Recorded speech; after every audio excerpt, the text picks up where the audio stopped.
Woo! Whoa! Whoa! Ah. Whew.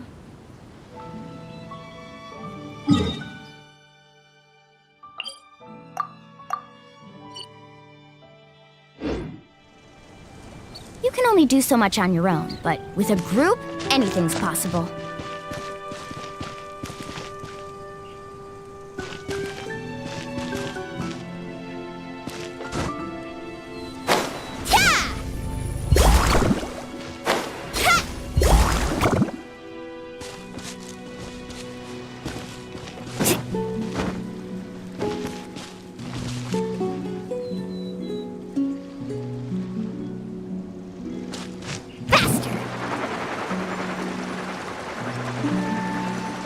Ignorant and vulgar. Watch your Let's do that. Fire hazard!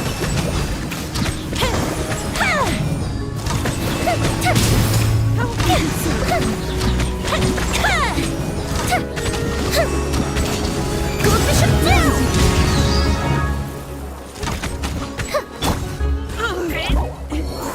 Impossible.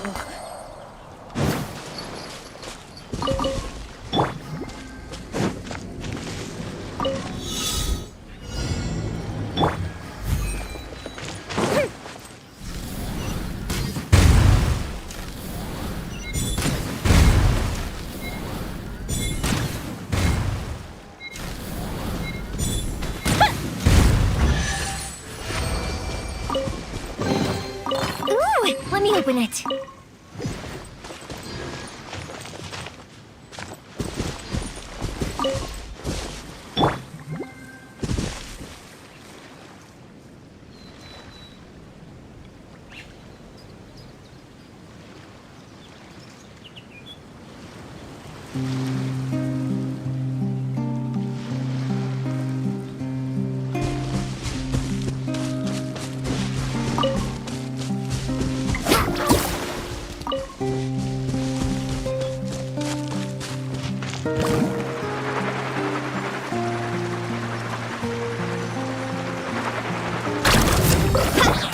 Hold the line!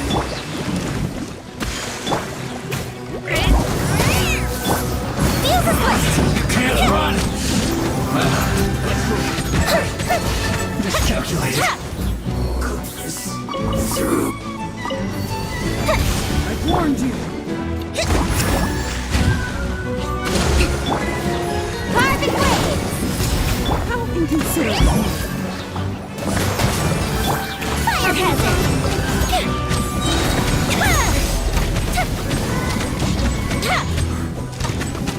A mystic reprise!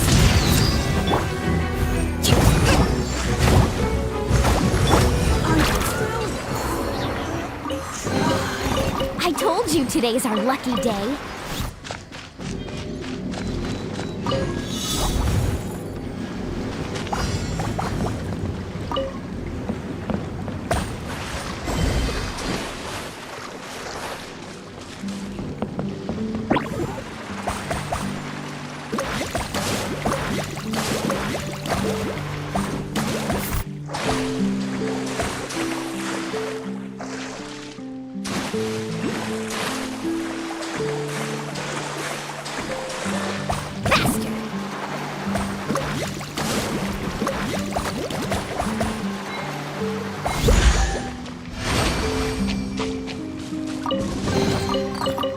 I dropped it!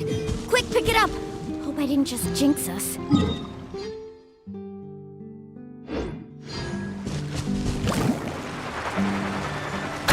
Please appreciate my sincerity. Allow me! Pardon me.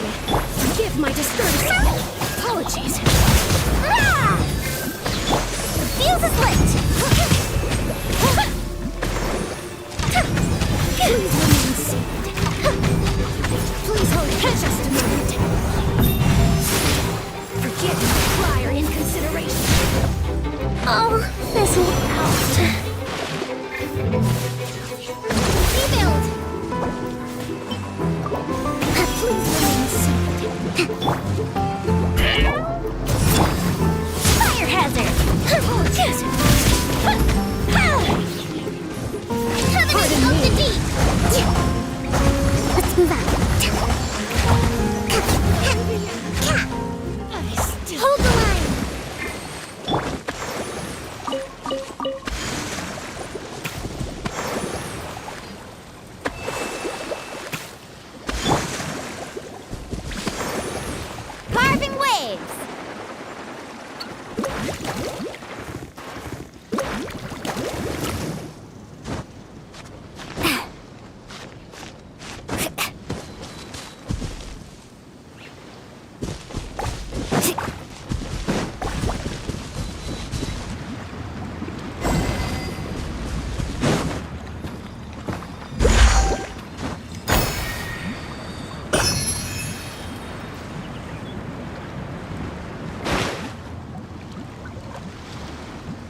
Faster!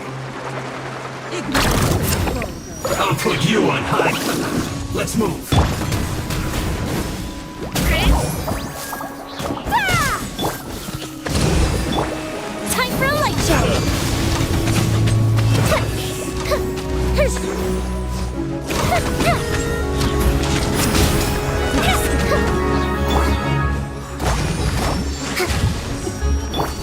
Check this out! Best of luck! Allow me! Carving waves! Having fun? Joy. Ah!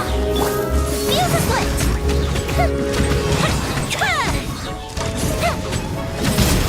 How inconsiderate.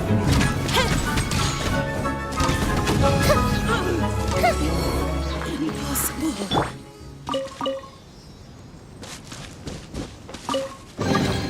Oh no, I dropped it! Quick, pick it up! Hope I didn't just jinx us.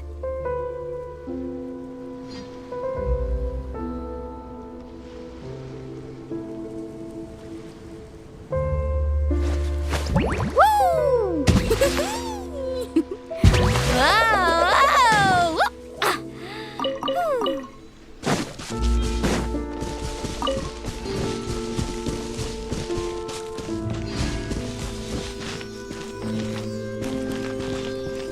Off we go.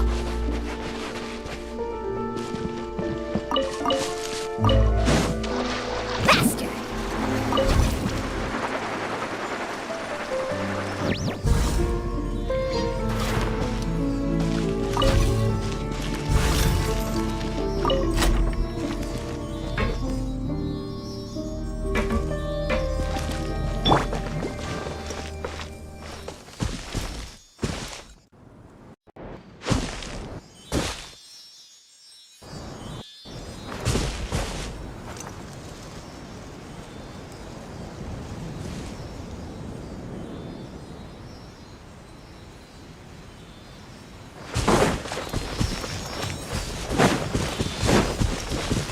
Hold the line. Time for a light show. Killjoy! Looks like I went too far. Ooh, will we find any firework materials in here?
Fire hazard!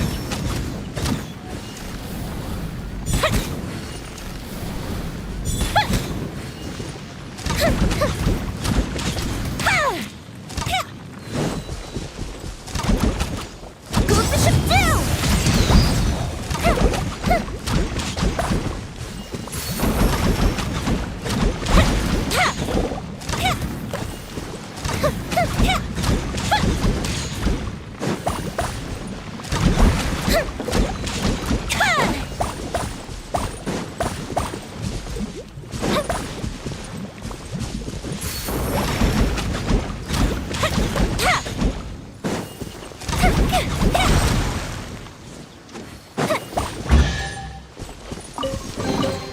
Ooh, let me open it.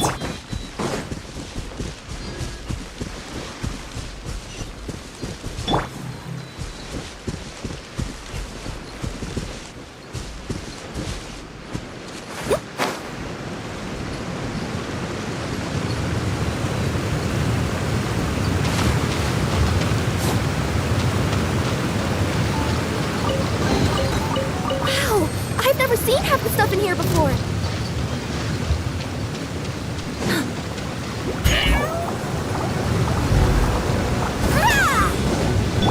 Allow me!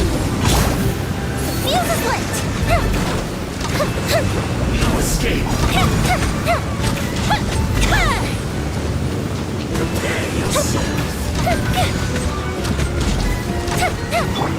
Leaving so soon. Fire hazard! Can't run from death.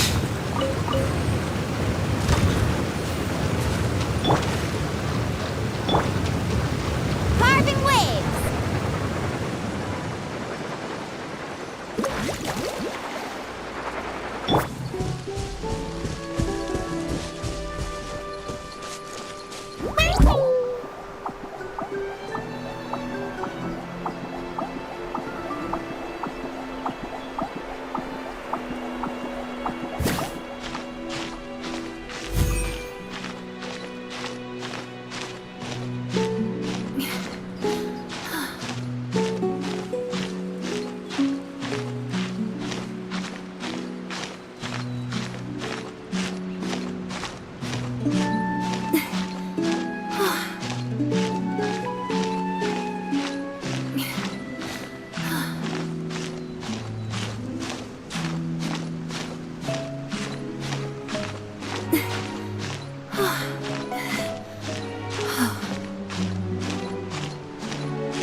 fragment of treasure.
Let's ride!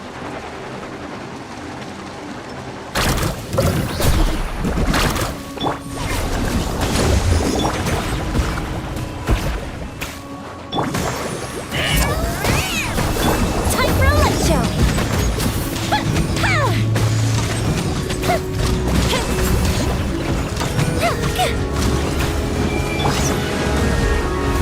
Let's move out. Hold the line!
Woo! Whoa!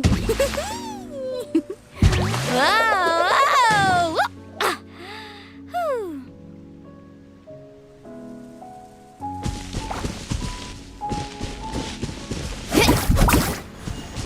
Let's ride!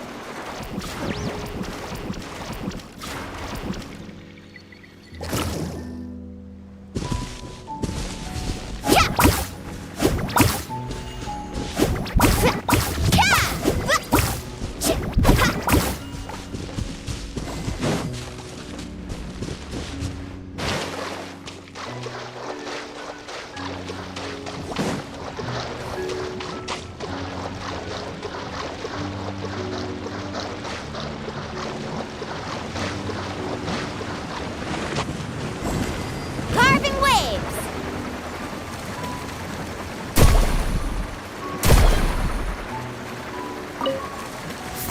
Off we go.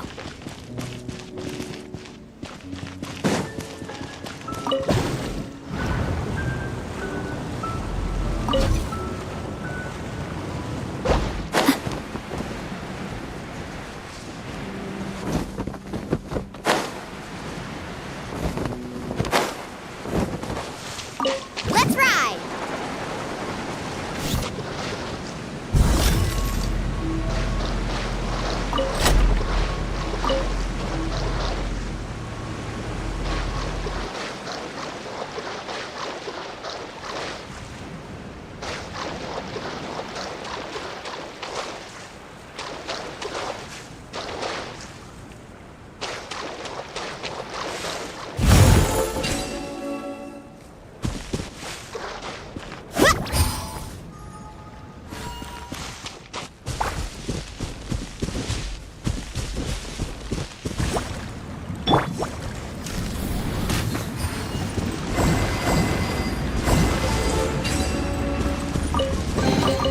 Ooh, wait.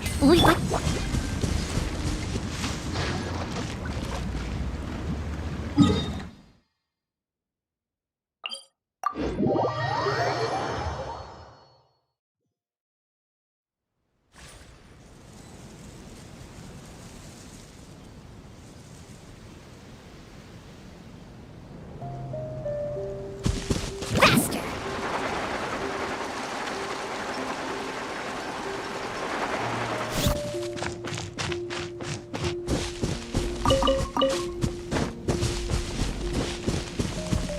Need a surfboard? Carving waves!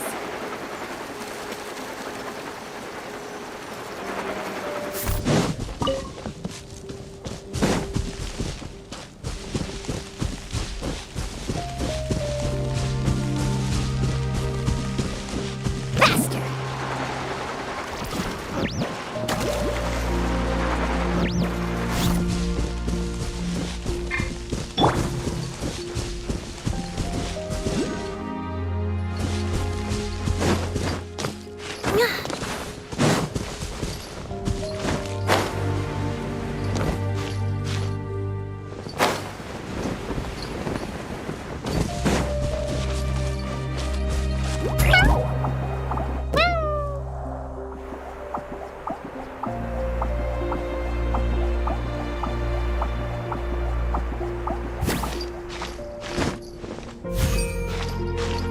Yep. Hup.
Frozen. Crisp. Allow me. Time for a light show. Frost. Pow! Disgusting.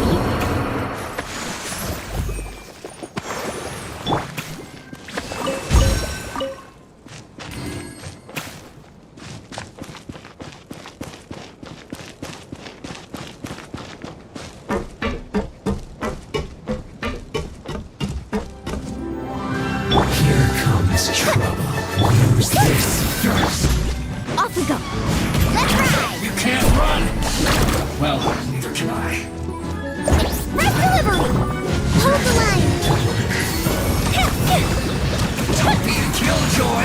We've only just begun. I miscalculated. Use this.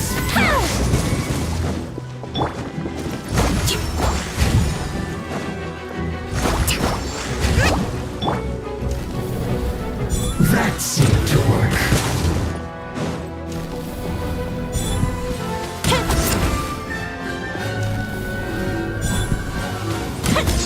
Finally, some quiet.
Faster.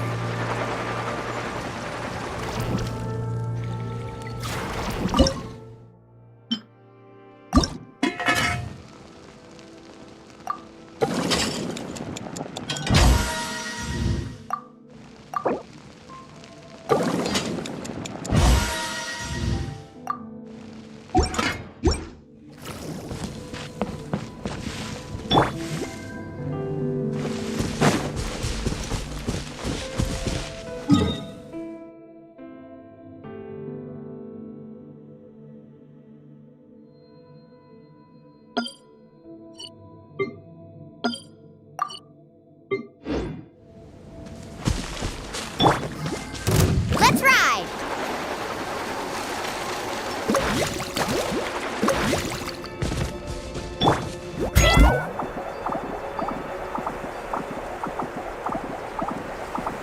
I've been waiting.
Ooh, maybe I could curl up inside this box. Carving waves.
Need a surfboard? The best stuff's always at the bottom. Faster!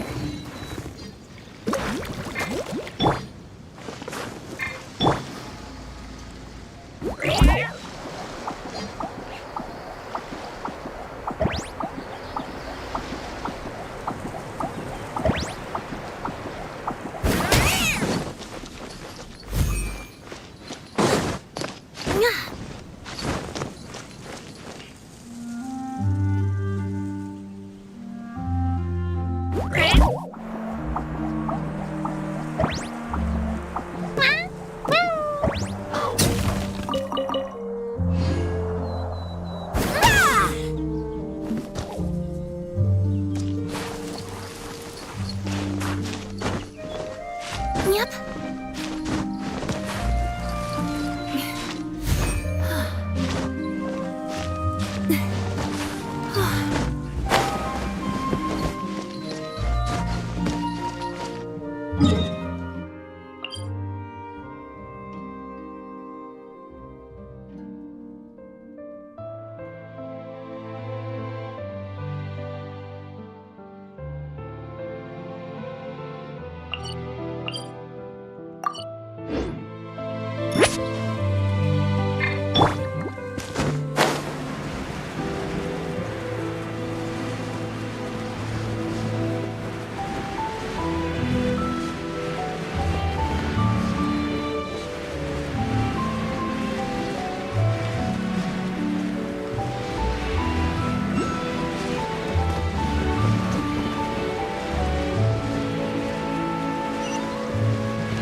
Carving waves.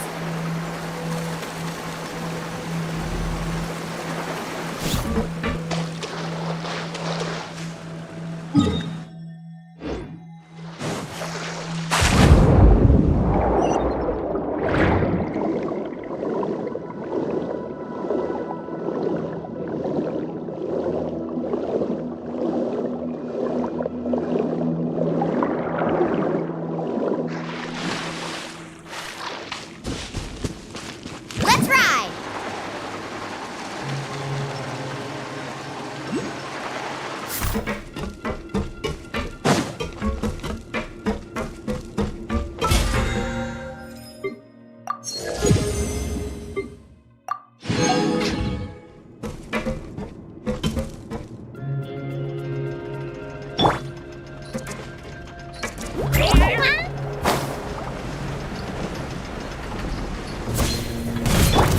Allow me.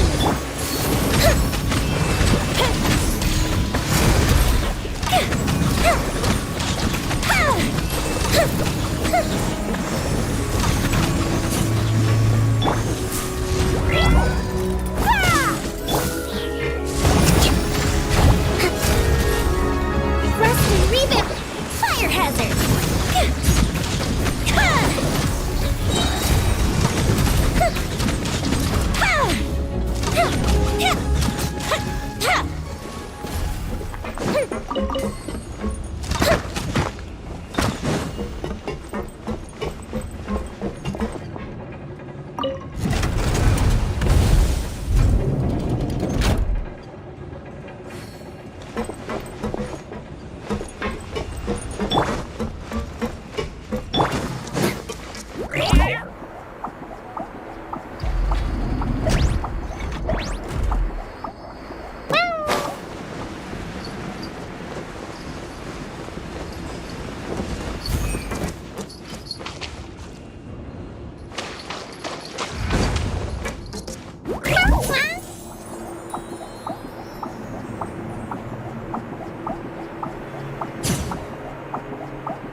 Carving waves.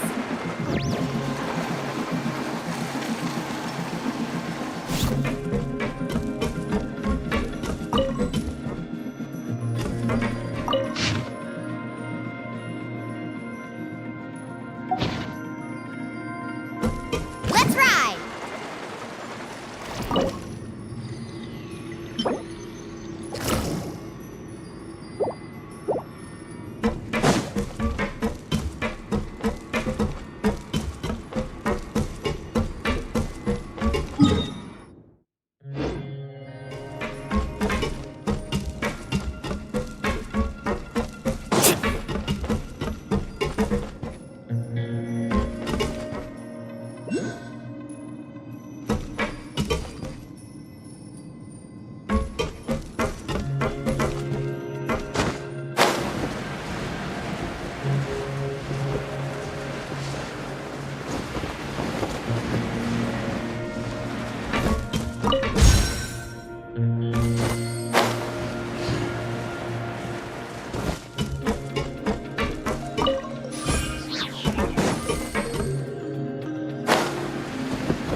Off we go.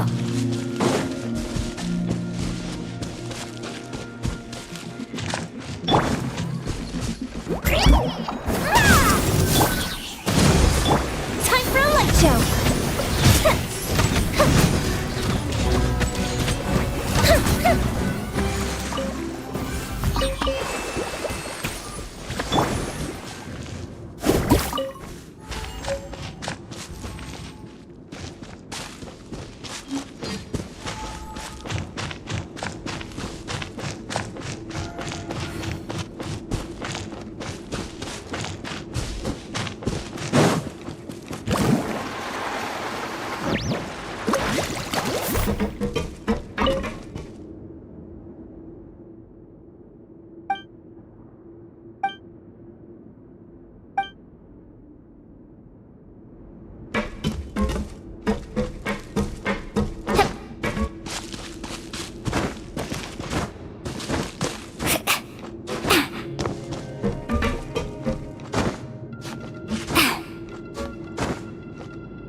Fire hazard.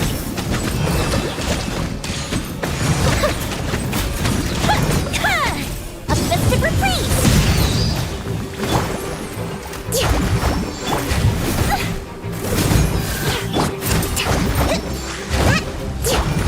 Allow me. Fuse is lit.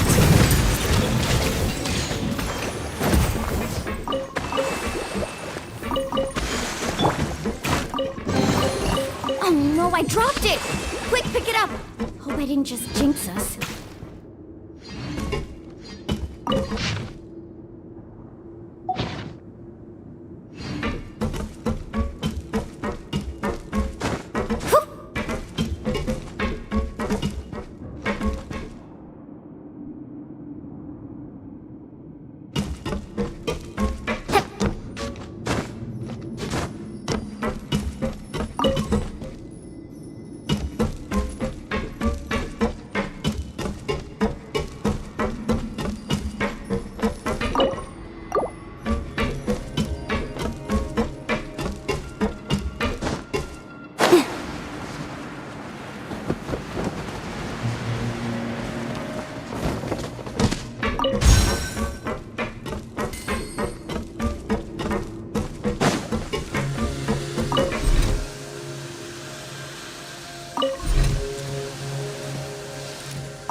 Off we go.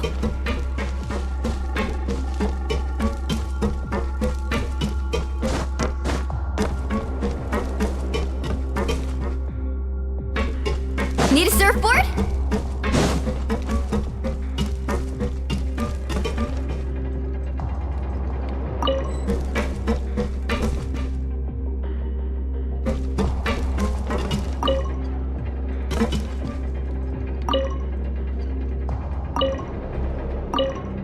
Off we go.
inside this package. No. No peeking at my customer's stuff.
Carving waves!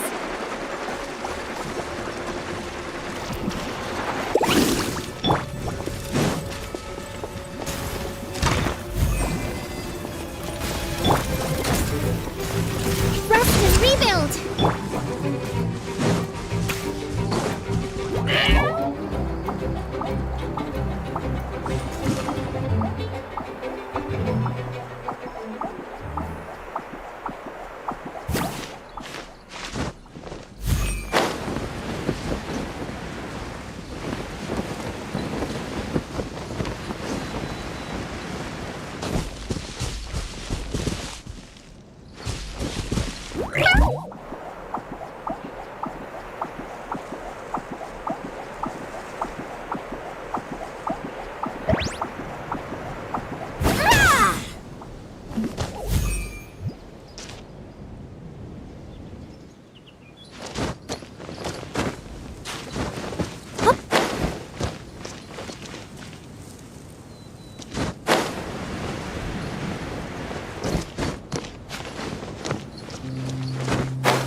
Let me see. Okay, let's get going. The next location on my list is really far away.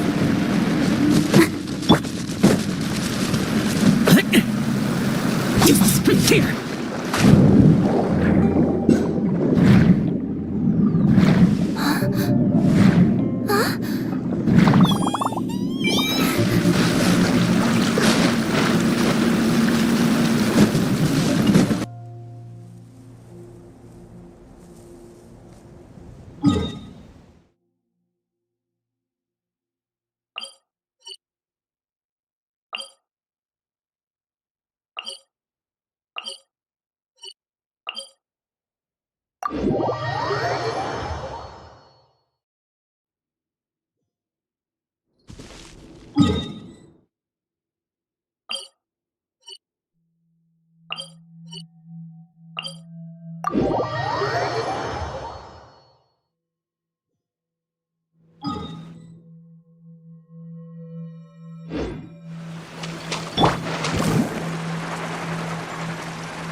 Woo! Whoa! Whew.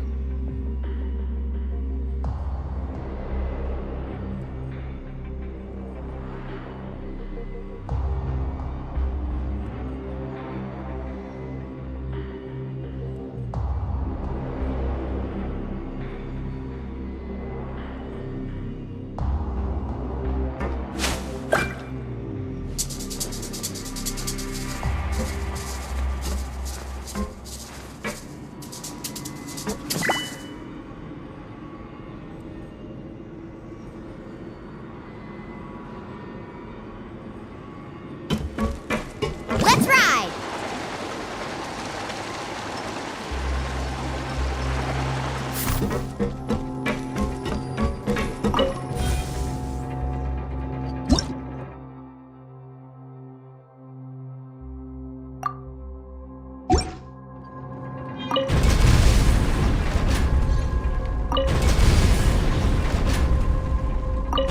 The most important part of going out to have fun is, well, going out.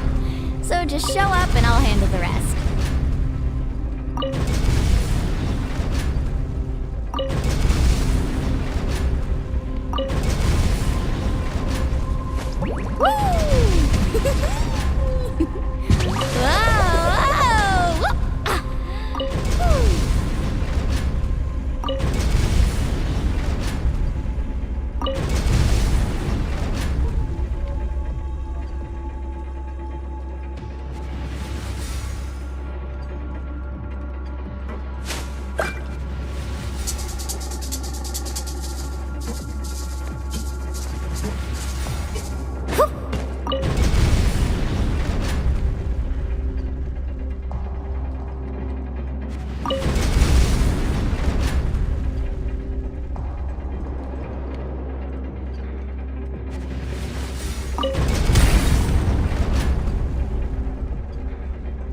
Ever tried chasing waves before?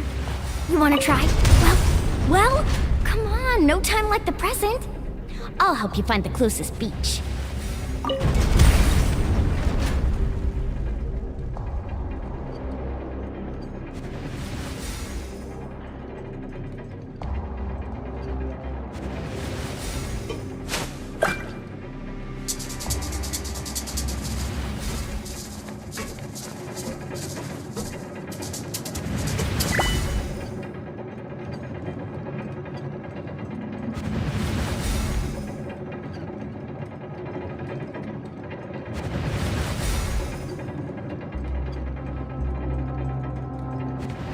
The most important part of going out to have fun is, well, going out. So just show up and I'll handle the rest.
Ever tried chasing waves before? You want to try? Well, come on, no time like the present. I'll help you find the closest beach.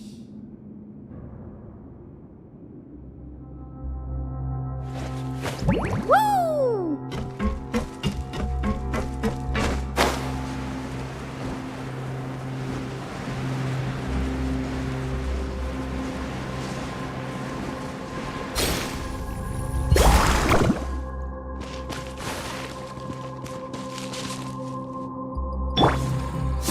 Yeah.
When I'm able to go back.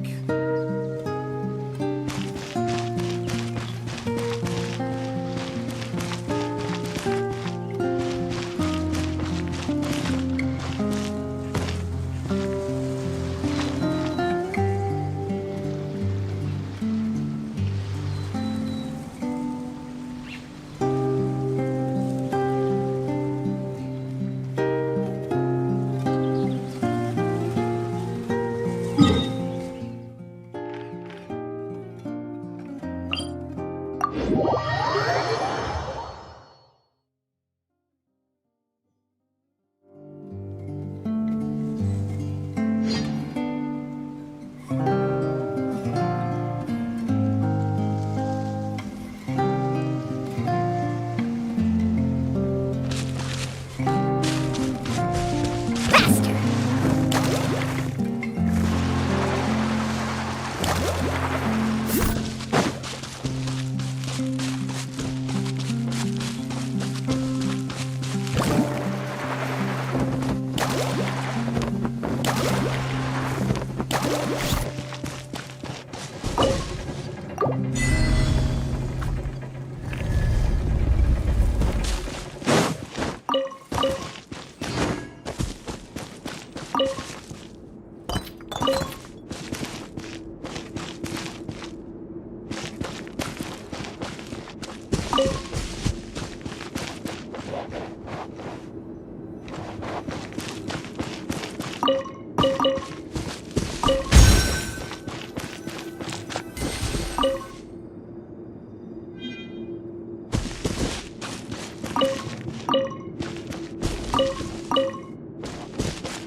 The best stuff's always at the bottom.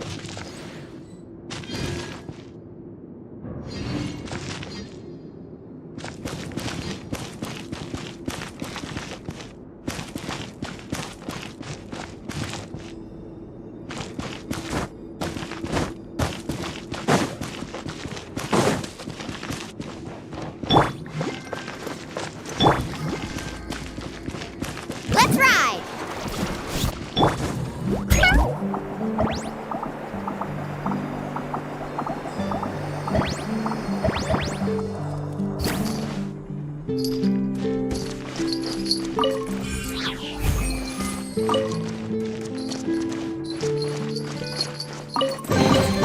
Did someone drop their package?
before?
Are you sure it has to be me?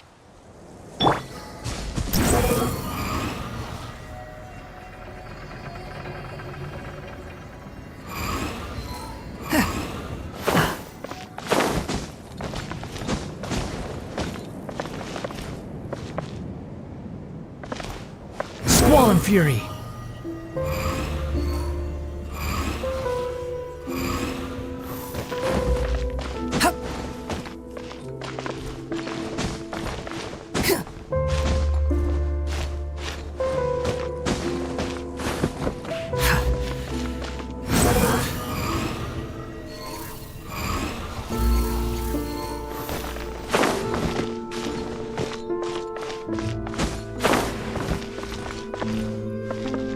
The wind rises.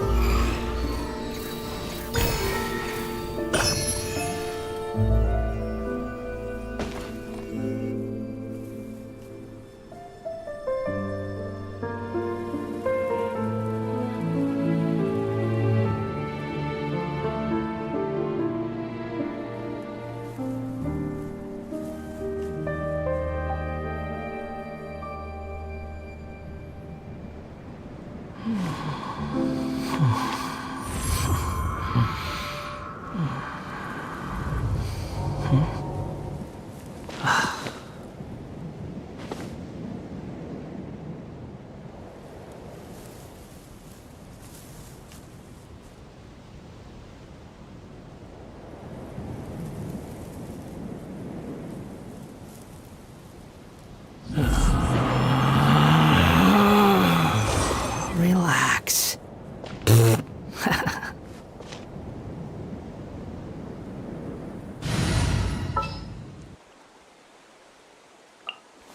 Thank you for choosing Komania Express.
I told you today's our lucky day.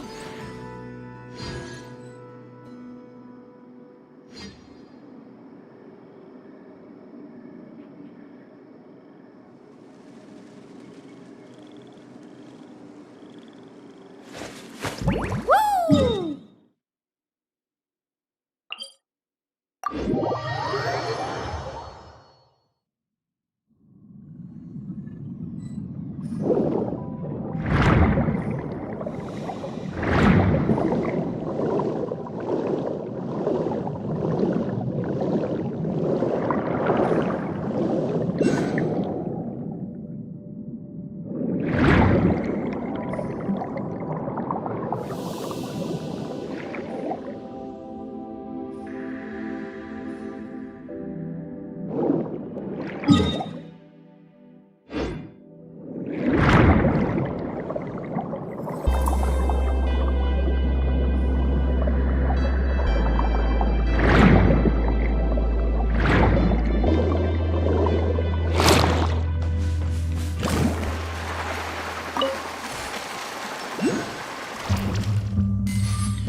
Let's ride!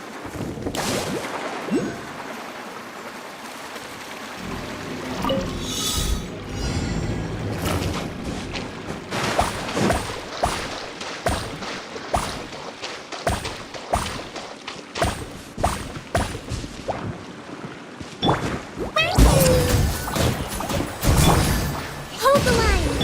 Time for a light show!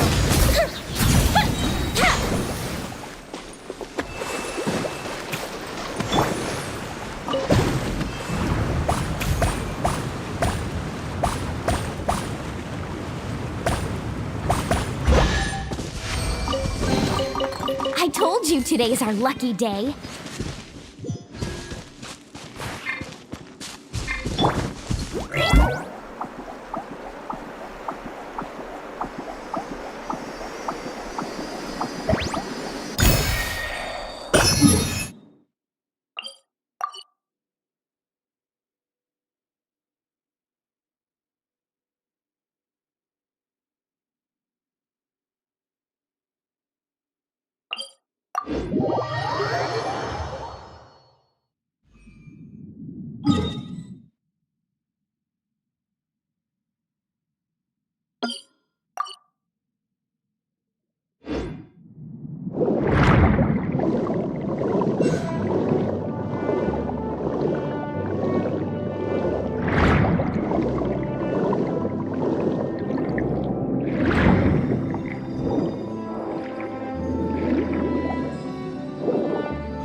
Need a surfboard?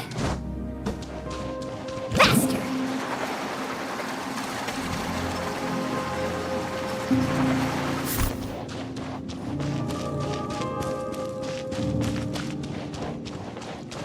Let's ride!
Which is more effective? Unlimited aura?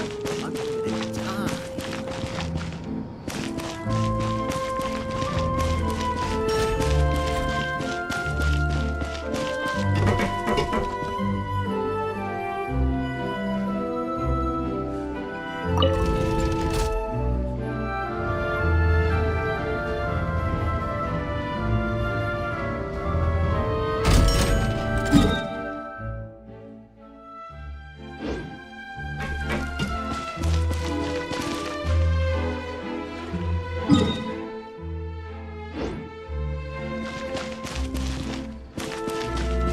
Welcome to the court of Fontaine. Please watch your step.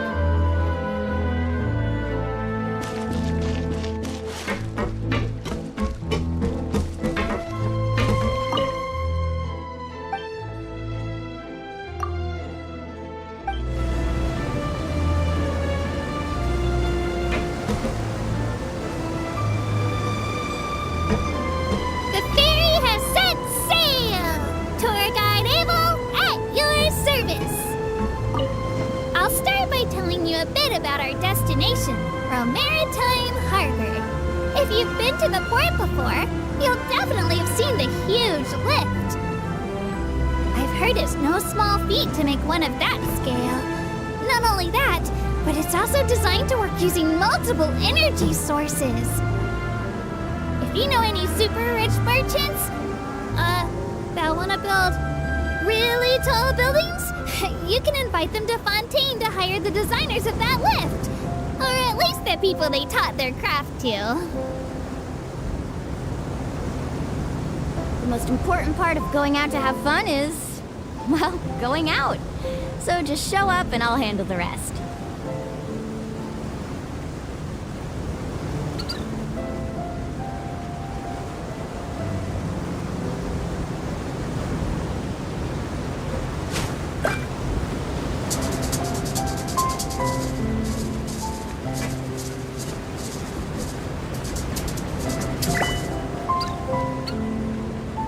If you'll please look to the west, you'll see a vast mountain in the distance. That's what Elinas turned into after lying down. If some huge creature like Elinas comes to Fontaine again, but isn't as reasonable as Elinas, and causes trouble, then we'll probably subdue it with half the force of Maison Gardiennage. After all, there are a lot of forces protecting Fontaine right now. If you encounter something really dangerous out there in the wild, you can always come to Fontaine for protection.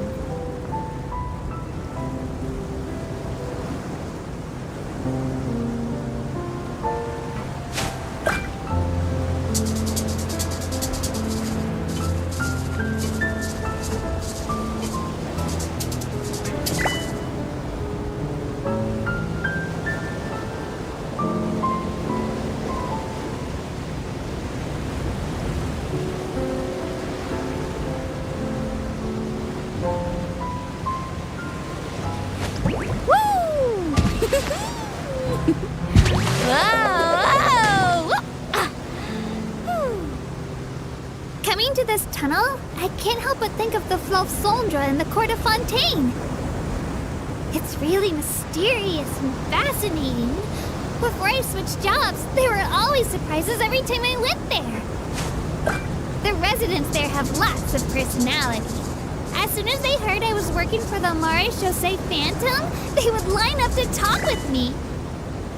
They showed a real interest in me and my work. Understanding is the basis of friendship. Maybe you'll make lots of friends with the Fleuve Sondre too.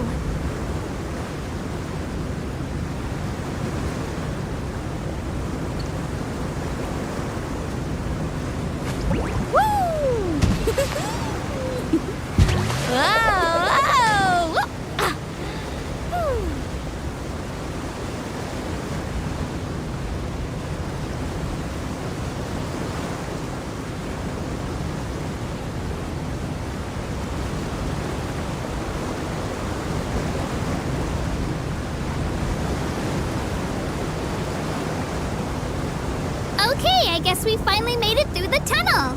If it was a clear sunny day, the glare of the sunlight might be causing you to squint right now. I heard the engineers are developing a mysterious kind of glass that can soften the light without any impact on your vision. A perfect add-on to your spectacles to help protect your eyes. As for the price, don't worry. Fontaine uses tons of glass produced with the help of Clockwork Mecha. It's light, sturdy, and cheap. Maybe you'll be able to see those new products at the Kasari Passage soon.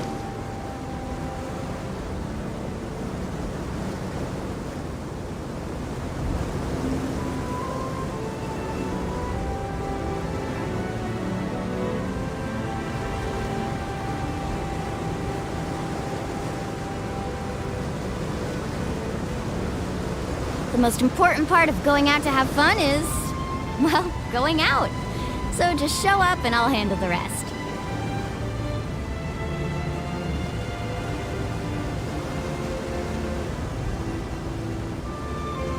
Ding, ding, ding! Welcome to Romaritime Station, where this tour ends.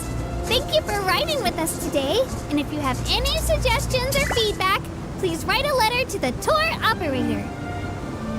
Sometimes the letters will be forwarded to me, and I'll read every single one carefully. Then, the next time you ride the Clementine line, I'll definitely provide even better commentary. And maybe, if I get enough good ratings, I'll get a bonus. And then I can treat Elfan to a huge meal. Then when you ride the Navia line, you'll meet an even happier Elfan.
Only do so much on your own, but with a group, anything's possible.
Ever tried chasing waves before? You wanna try? Well, come on, no time like the present. I'll help.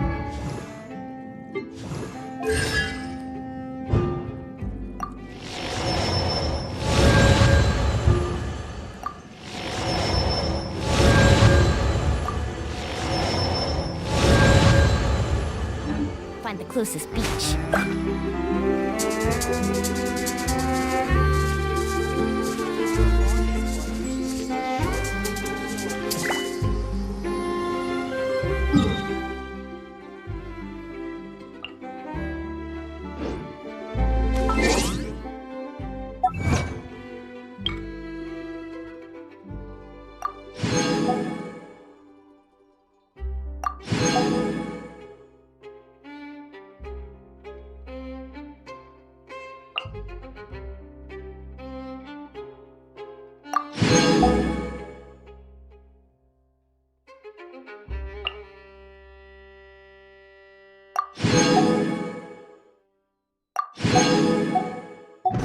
You can only do so much on your own, but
I told you today's our lucky day.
today's our lucky day.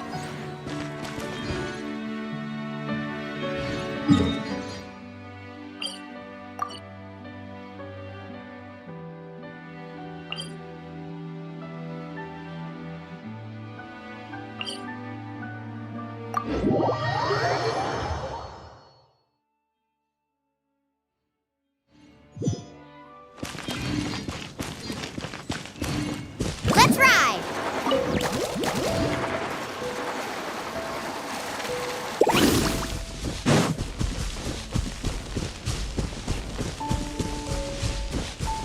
Faster!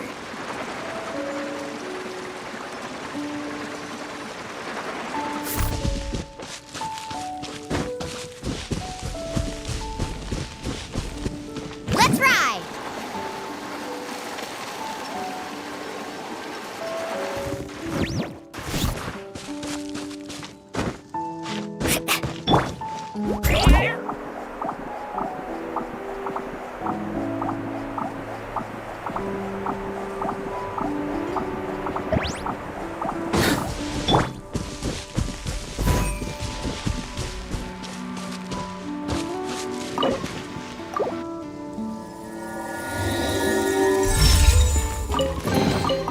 I told you today's our lucky day.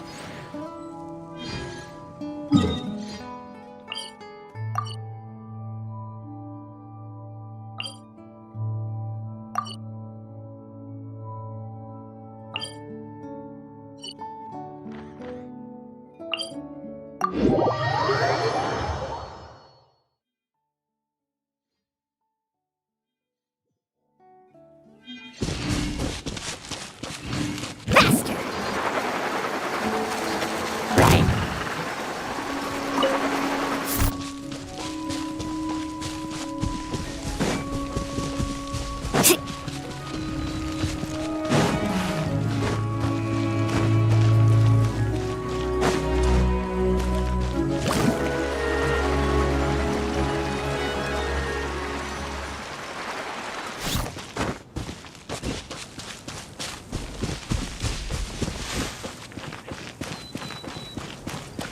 Carving waves!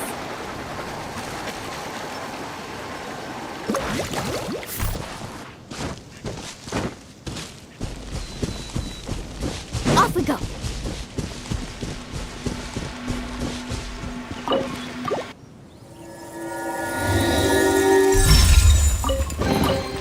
Oh no, I dropped it! Quick, pick it up! Hope I didn't just jinx us.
Astra Abbott. Thank you for Add Astra.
This realm is true.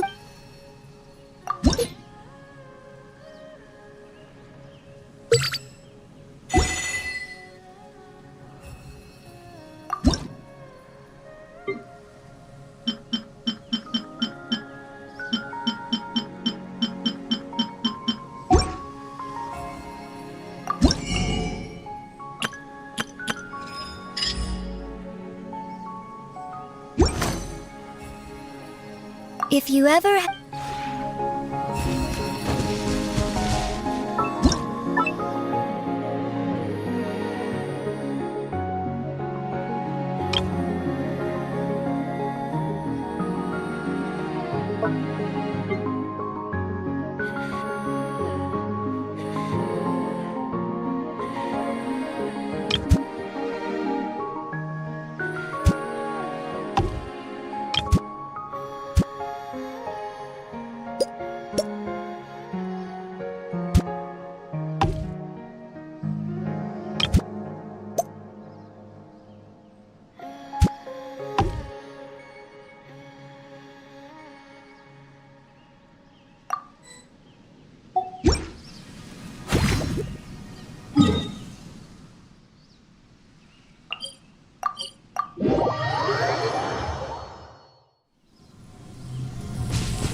The final destination of every journey is home. So I knew you'd show up here eventually. I feel right at home, but it takes a lot to faze me. I've always been comfortable with new places and new faces. By the way, did you know that most Saurian companions can get real territorial? They only let people they know into their space. Since you invited me here, that means you consider me a good friend. And that's a real honor. I'm so happy I've been smiling all day. Well, then I gotta say, I like what you've done with your lair. In Natlan, Saurians are like friends and family to us. They're an irreplaceable part of our lives. You're important to me as well, as one of my close friends. That's why I made that analogy in the first place.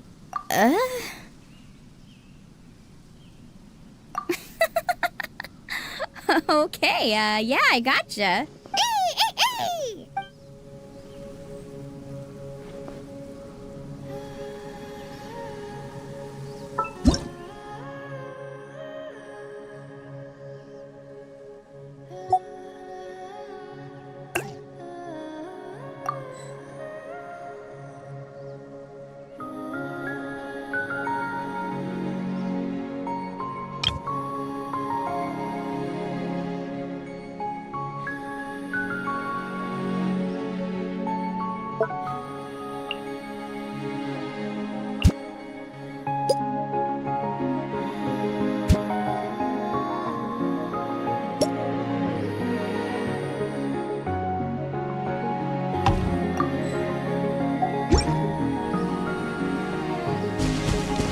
Carving waves!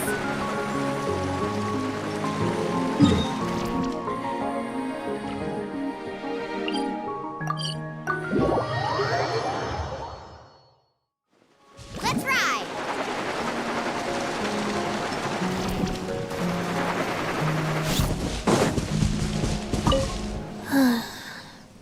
Exiting standby mode.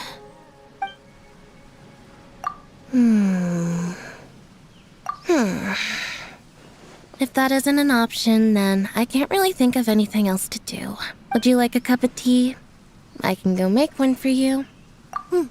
It's no trouble. For me, making tea is a truly enjoyable activity. I make tea for everyone whenever Linny receives a guest. Selecting the best tea leaves, testing the water temperature, and observing steam as it rises from the water's surface. I very much enjoy the whole process. Only with absolute concentration can you brew the perfect cup of tea. Also, no one will drag me into a conversation when I'm busy making tea. And once the tea is ready, as long as you sit there holding the cup and maintain the appearance of sipping your tea in peace, nobody will try to talk to you. I was kidding. Was that surprising? I can crack jokes every now and then too. I just rarely see the need. But I really do enjoy brewing and drinking tea. I'm able to taste even the most subtle differences in flavor. Considering all the places you've visited, you must have tried many different flavors during your journey. You want to try one of my brews next time you're free? I'd love to hear your thoughts on it.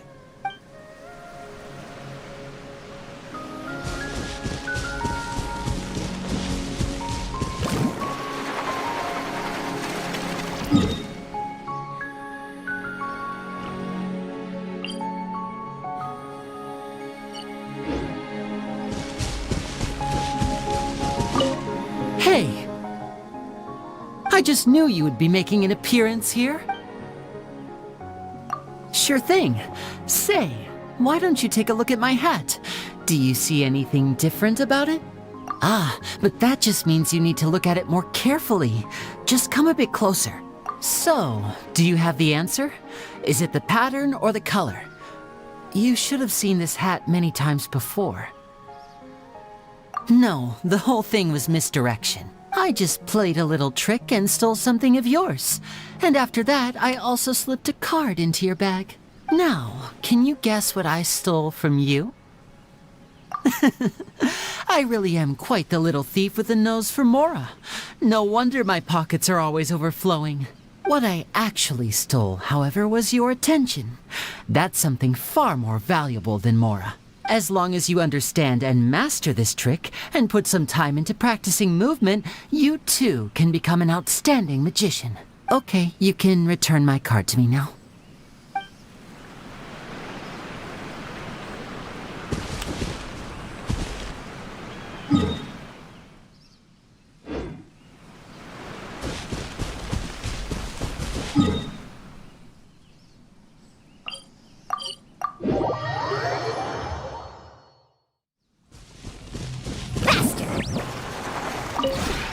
This realm is...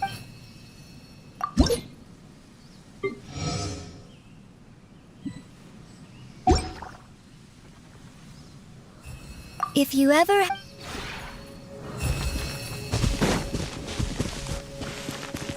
Carving waves!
The one before you is known as J.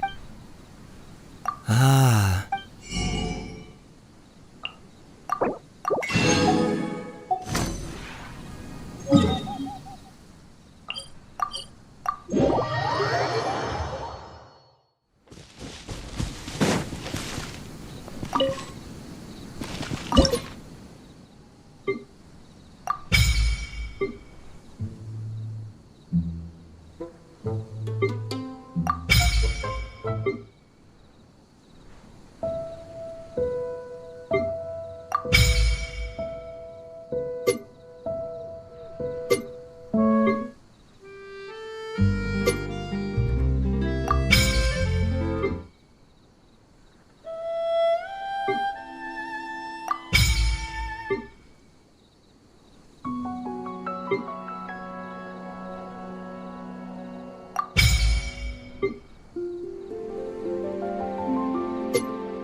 This shop looks popular today. Wonder what the occasion is.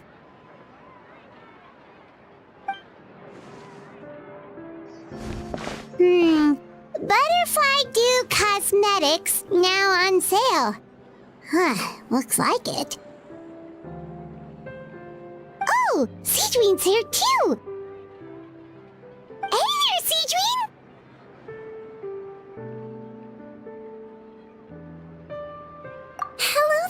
Cavalier and Paimon. I hope you're keeping yourselves fit and healthy. You bet we are. So anyway, what are you doing here, Seedream? The Duke insists I take regular vacations in the court of Fontaine. This one just so happened to coincide with a promotion for a new skincare product, so I came over to take a look. I like to keep up with the latest industry developments when I can, to help me with my magazine articles. Wait, you write? For a magazine? Which one? It's called Beautés en Fleur, and it's run by the Fontaine Beauty Association. I've done lots of articles about skincare for them, using the pen name Maritime Flower. Oh, wow! You're a Maritime Flower? If Paimon's not mistaken, you're one of the leading figures in the Fontaine Beauty Association! What's so weird about that? Everyone loves beauty! I really like this role. The staff at cosmetics shops are always so polite. And as long as I wear a big smile on my face, I always get the best customer service. Well, they sure don't want to make an enemy of the Maritime Flower. Obviously, it's because of Seedream's love for beauty. Still, a leader of the Beauty Association? That's incredible. The truth is, I study this field because I cherish my own appearance. It has nothing to do with being beautiful or not. Oh, the words of a master beautician defy comprehension! Oh, wait, you're saying that natural beauty is the highest form of beauty, right? Not really. Actually, Melusine aesthetics are very different from human ones. We don't view humans based on their appearance. If I had to describe our approach, I'd say it's based on cuteness. Oh! Really? Yep.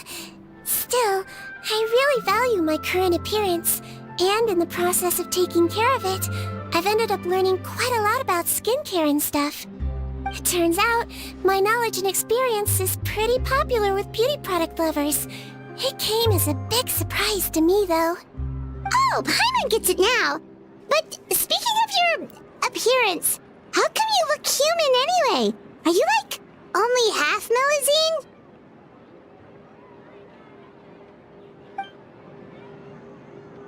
Ooh, wait, sorry. That was probably really offensive, wasn't it? No, I don't mind. I'm not mixed, though. I made a decision to turn myself into this form a very long time ago. If you're interested, I could tell you the story. A shape-shifting story? Oh, heck yeah, of course we're interested!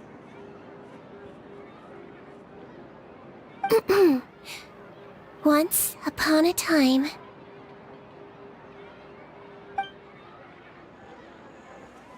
Long ago, humans rejected Melusines, and Melusines feared humans. There was one Melusine who became fascinated with human medicine, but no human wanted her help. And there was one girl who liked Melusines, so no humans would make friends with her. So, the Melusine became the girl's friend, and the girl became the Melusine's patient. Your checkup's all done. You're still in perfect health. Thank you, Dr. Melusine. In this game of doctor and patient, a friendship was born. Then, one day, the girl fell ill. The Melusine was the only doctor to arrive on time, but the adults sent her away. Scram! Melusines can't be trusted! So just because I'm not human, I can't save my best friend? In desperation, the Melusine approached the frightening witch. She begged and begged until she got a reply. If you take this potion, concocted of sin, you will gain a human face and grow human limbs. But then, You will lose everything that attracted this friend of yours to you in the first place. Can you accept that? The Melusine did not hesitate for very long.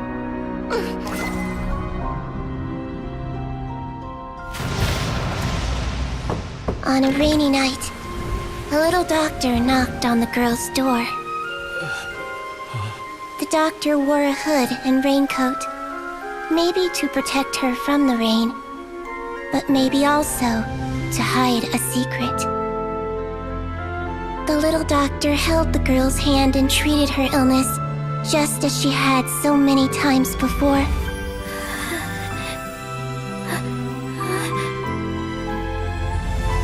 Dawn came, and the little girl's condition improved. But the little doctor was long gone, for she knew her friend would never recognize her again. And so, since then, I've lived my life in human form.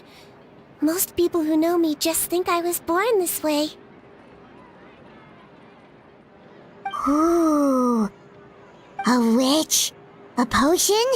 Why does this sound like a fairy tale? Trust me, it's a true story. Must be the way you told it then. It just sounds so... Yeah, not every Melusine would take human form to save their human friend. That must have been a huge decision. Treating patients is a doctor's duty. We must always find a way, even when the going gets tough. Ugh. It's so crazy that they turned you away just because you were a Melusine, especially when their daughter was so sick. Well, sometimes appearance can be a real barrier.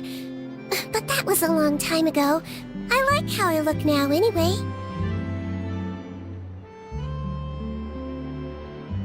I run too! You're super cute this way. Attention customers! Thank you all for waiting. Now, on behalf of our skincare partner, I'm delighted to announce that our exciting new product is now officially on sale! Well, there we go. Let's have a look, shall we? Oh, Paimon, if you want to buy any skincare products, I'll be happy to give you some suggestions. Really? Personal advice right from a leader of the Fontaine Beauty Association? What an honor! Allow me to introduce our newest skin lotion, Butterfly Dew. I'm sure many of you have already read about this product's trials in the newspapers. To say that it improves skin quality is an understatement. This product gets its name from the way it transforms your skin and makes it glow anew, like a butterfly emerging from its chrysalis and spreading its wings for the first time. We are thrilled to have the inventor of this fantastic product with us here today. Please welcome Mr. Rawat, a researcher from the Fontaine Research Institute. Now, without further ado, I'll hand over to Mr. Rawat to tell you all about what Butterfly Dew can do for you. Thank you. Hello, everyone. I'm Rawat, and I developed Butterfly Dew. Wow, what a looker. He's a researcher? Wow, he's really challenging the stereotype. It seems that everyone is surprised by my entrance. Or should I say, my appearance. I'm well aware that researchers are generally better known for their brains than their dashing good looks. In that regard, I do believe I break the mold somewhat. Of course, appearance is a skin-deep way of defining a person. And yet one's appearance can be a very real set of shackles, holding a person back in their life. It can rob a young person of their self-confidence when applying for a job, dissuade a young lady from approaching the one she loves. Our actions are at the mercy of our appearance, and we slowly become the very person that the outside world sees us as. But what if I told you that those shackles can be broken? If our appearance prevents us from changing, then let us first change our appearance itself. Wash away moles, birthmarks, and wrinkles, and they can no longer rob us of our confidence. Replace them with luster and radiance, and we shall never again hang our heads in shame. That is why Butterfly Dew exists. Its mission is to allow us to shed our pupae, undergo a complete metamorphosis, and embrace a new life. Well, whether it actually works or not, after that speech, Paimon's already sold! Mr. Rawat, could I ask if you've used this product yourself? Of course, I tried it many times while I was testing it. You can consider me a product ambassador. Wow, then it's sure to work! Still, I don't expect to convince you just by blowing my own trumpet. So, could I get a volunteer from the audience to try it out? Oh, Paimon volunteers!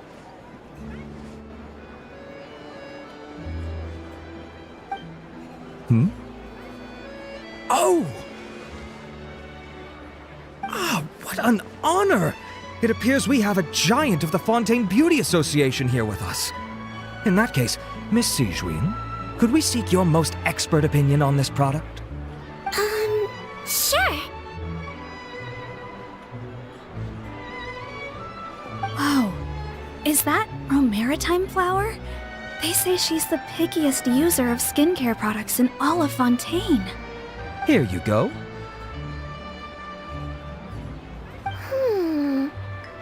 Oh, it's very kind to the skin, and the absorption rate is high. Even for Fontaine, this is a first-rate product. Wow, now that's high praise! I'll take one. Any discounts? All right. Well, all that remains for me to say is, Butterfly Dew is now on sale!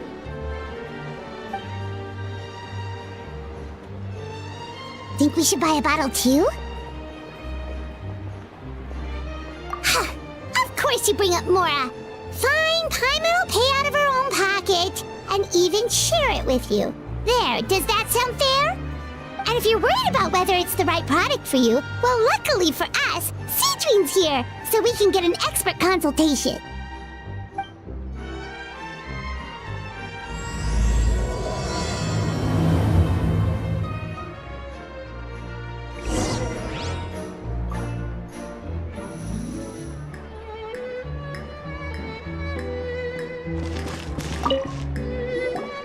It's an honor to receive such high praise from you.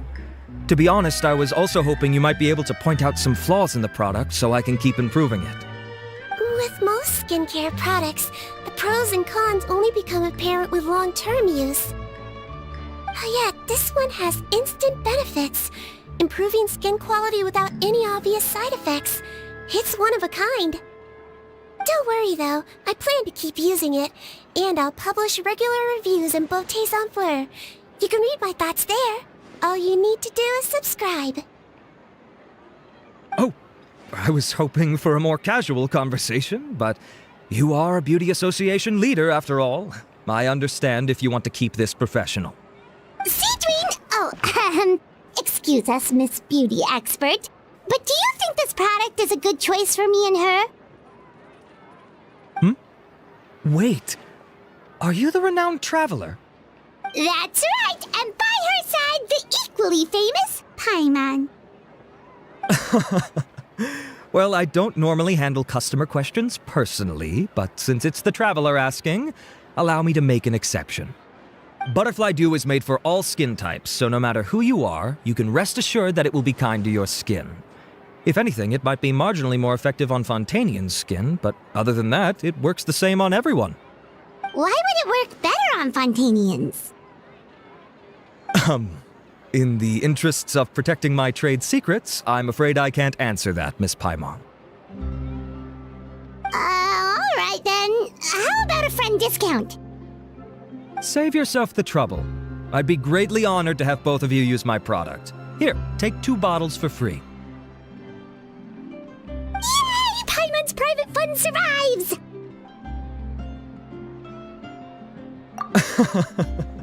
I can see why you might think that, but please don't misunderstand.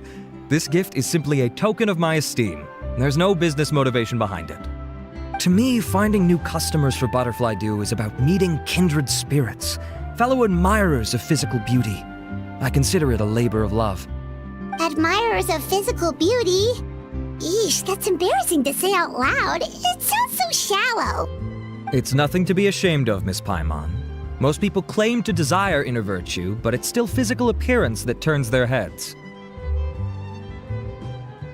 This is a fact of life. It's only natural for people to desire to become beautiful. And that's exactly what inspired me to choose this research direction in the first place. You're right. Everyone loves beauty, don't they? Look at the time. My apologies, but I have other things to attend to. I'll leave you with these 2 bottles of butterfly dew, and I look forward to seeing you again. Paimon, I'd say there's no need for you and the Traveler to use this product for now. Why? Is there a problem with it? The quality is fine. I just think there's room for improvement. I think I could add some ingredients to the mix to make it more effective. Really? Then why didn't you tell Rawat about that?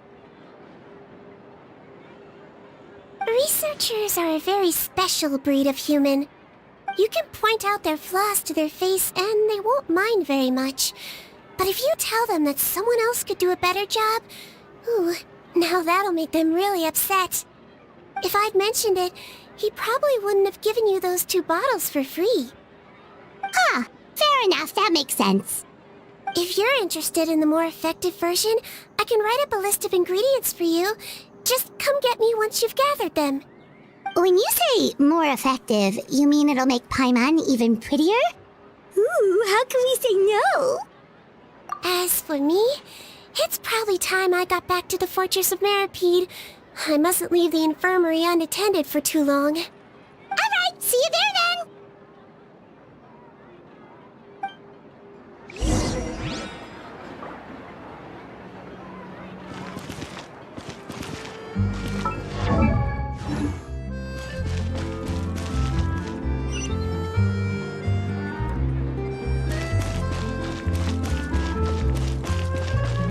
Carving waves!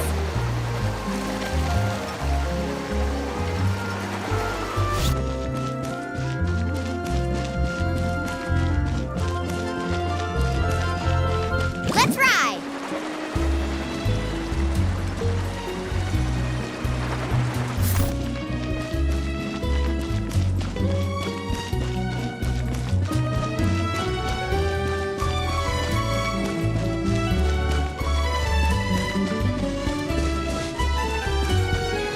Carving waves!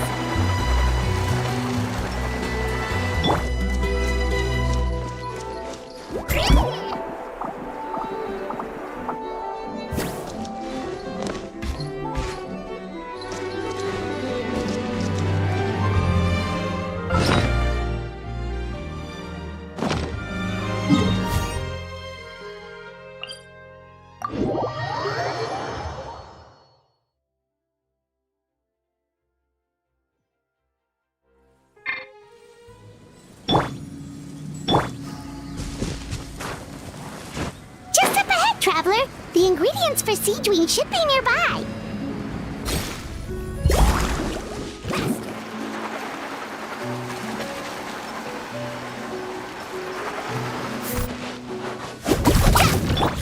Allow me!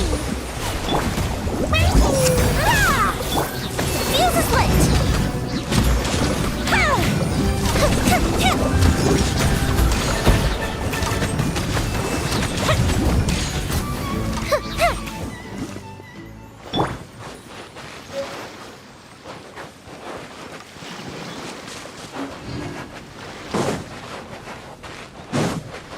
Let's ride!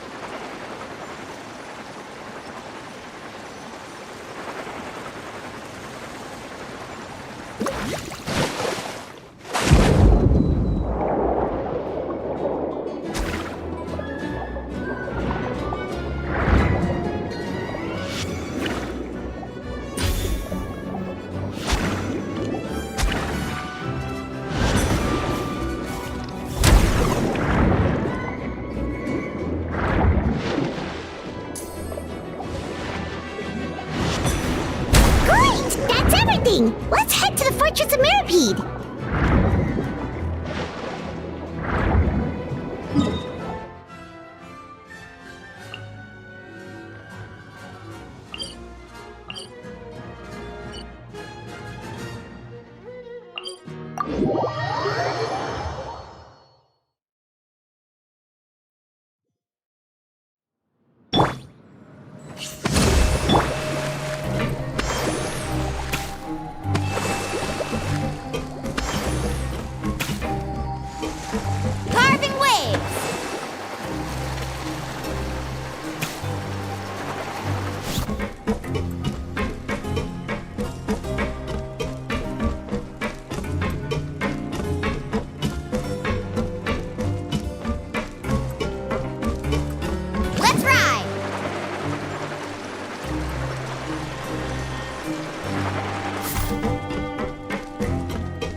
Whoa! The infirmary is packed!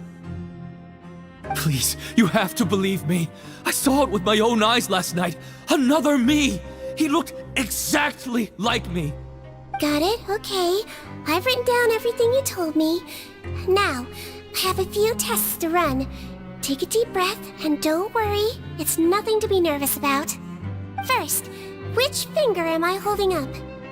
Your index finger, but I'm telling you, my mental state is fine. I'm not crazy. Very good. Now, on to the next. Hey there! Your Grace, it's been a while, huh? Ah, it's you two. Indeed it has. I would offer you some tea, but I'm afraid the timing is unfortunate. Duty calls. No worries. Actually, we were looking for Sidrine. Do you, know what all of this is about? This inmate came running to the guards in a panic, claiming to have seen his exact doppelganger. A doppelganger? Doesn't that just mean someone else kinda looks like him? And that's what I thought when the report first reached my desk. But we've inspected our records. No one even vaguely resembles him. Considering how certain he is of what he saw, I can only surmise that he's having some mental issues. So I brought him for a medical evaluation. All right, very good. Take a sip of water and rest for a bit. Evaluation complete. I couldn't find any symptoms pointing to a physical condition. I see. So do you still believe there's more likely to be an issue with his mind than his body?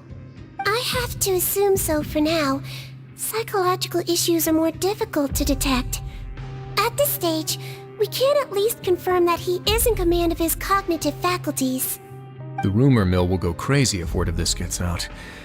Guards, take him to the ward for a period of observation. The Marechaussee Phantom has requested my cooperation on a case, otherwise I'd deal with this myself. Sorry for the trouble, head nurse, but I'll have to leave this to you. No problem, Your Grace. I'll add him to my observation list. By the way, we have a couple of guests here who have made the trip just to see you. I imagine it must be important. You probably won't need to add them to your observation list, though. Oh, Traveler, Paimon, it's you. Hey there, Sidrine! It's actually not that important, but... I'll be in my office if you desperately need me. Goodbye for now. Okay, bye-bye! So, Sidrine... Would you mind waiting for just a moment? I have another patient to see. Just find an empty bed and take a seat. I won't be long.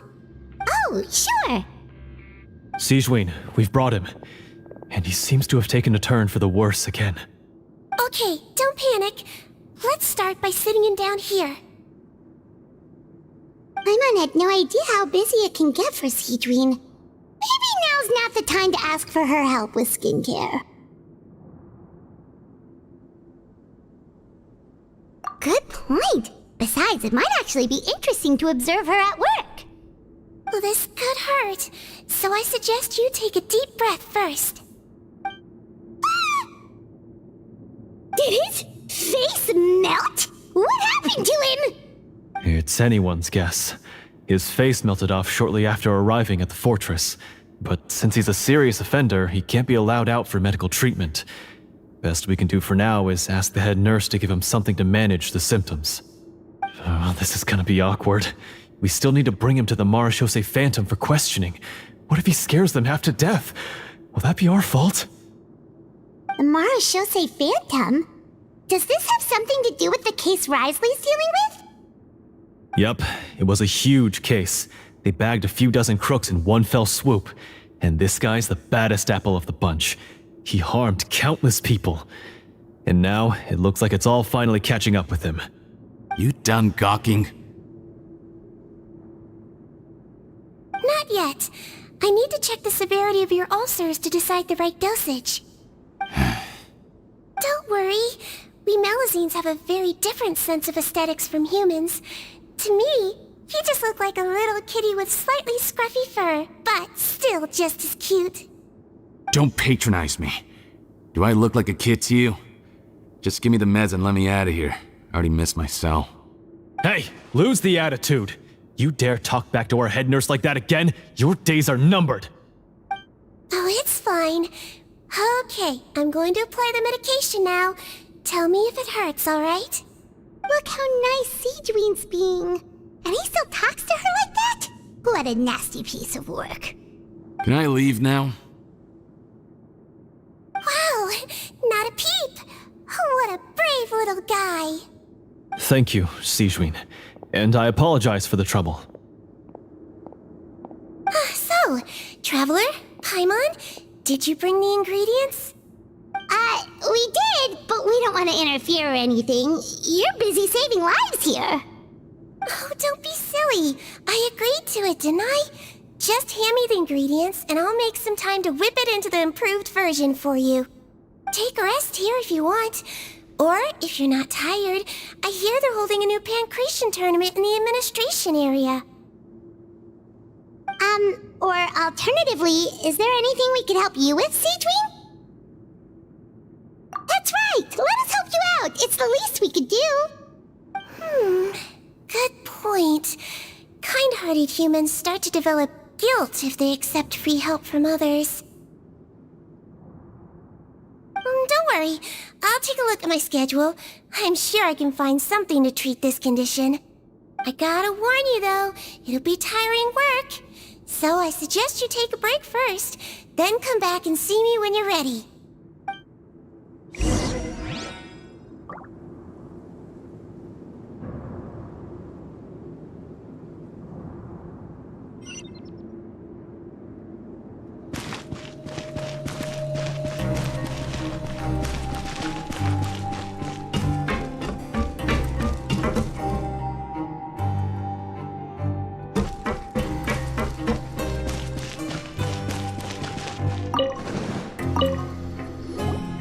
We're ready, Seedween! What's our first mission? I found the perfect job for the Traveler. First, I'd like you to lie down in this bed.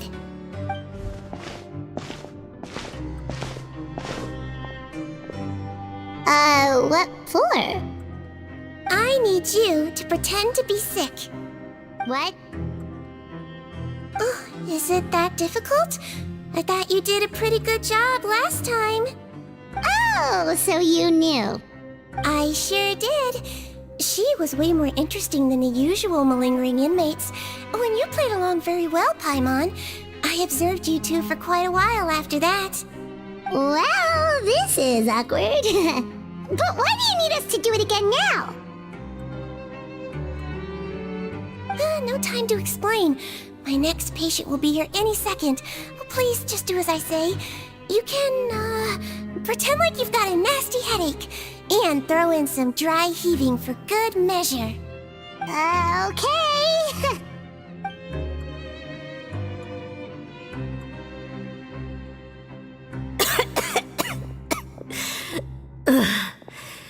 Hey, Doc, it's me. I'm only here because my mom won't stop pestering me about it. So annoying.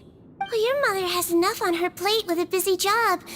The last thing she needs is to worry about you being sick as well. I know. I shouldn't treat the place like a playground. Shouldn't go swimming in the lower levels where we join up with the sea, because it'll give me a cold and distract her from her work. I thought I'd be able to have some fun here at the fortress for a few days, but it's always, don't do this and don't do that. All right, sit yourself down and I'll take your temperature. Your fever still hasn't gone down. Well, here's your medicine. 1 cup for starters, and we'll see if it helps. But Doc, it's so bitter. Do I really have to drink it? I mean, I'll be fine, right? I've got an uncle who caught a cold. His fever went away on its own after a couple days. Can't you just write me a note saying I'm on the mend? I just need something to keep my mom off my case. I sure can. You're a very brave boy after all. Huh? Brave? What makes you say that? Well, if you want to rely on your own immune system to clear up your fever, then you'll have to tough it out like this young lady.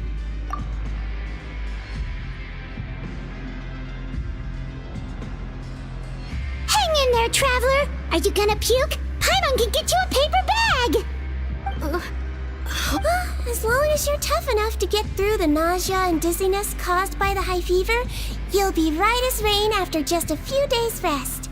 And if I'm not tough enough? Hey! Wake up! Wake up! Put it this way.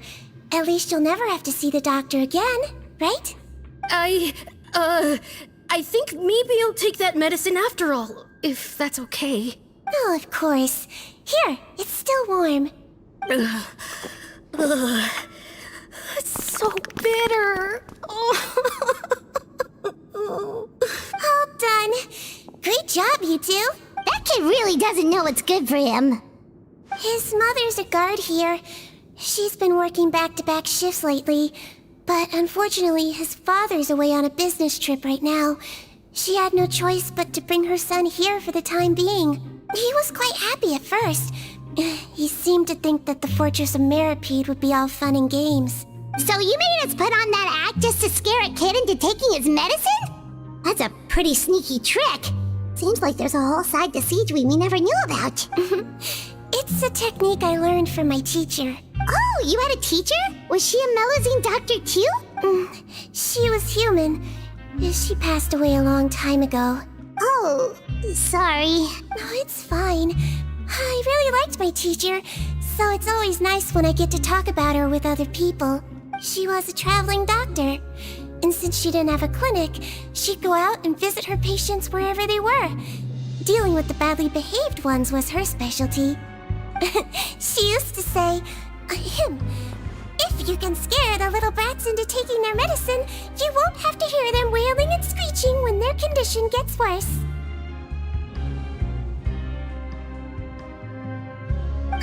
She sounds like a pretty strict teacher. Strict? Well, that's not how my teacher saw it. She thought of herself as terrifying to kids. Strange way for a doctor to describe themselves. Now Paimon's curious to know what she looked like. As it happens, I actually have a picture of her. Oh, wow, yeah, okay, that'll terrify the kids. Yep. All the children she treated thought she was a witch. Why does it almost sound like you're envious of her? Oh, because I am. If she was here, all the children would take their medicine without any need for tricks. A doctor who looks like a witch. True, they wouldn't dare try anything funny with her around. Me, on the other hand, it's hopeless. Children aren't afraid of me at all. That's actually a good thing, you know? Oh, my next patient should be arriving now. Would you mind lending me a hand again? Sure thing! On to the next mission.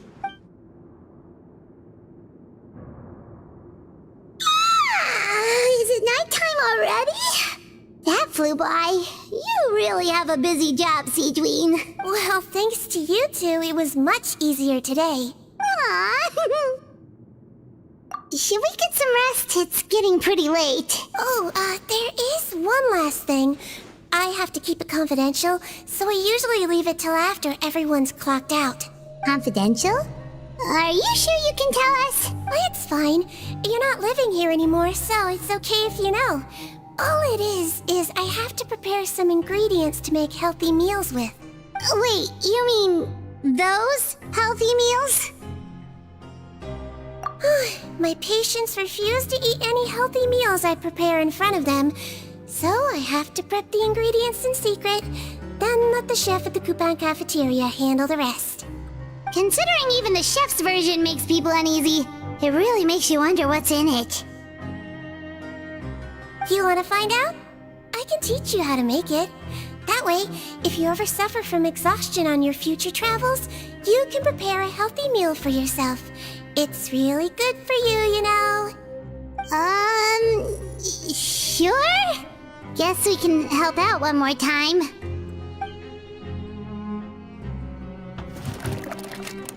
The ingredients are ready. Now, put them on the table and add them in the order I tell you. First, we add this special slime condensate. Stir it thoroughly, then pour it in.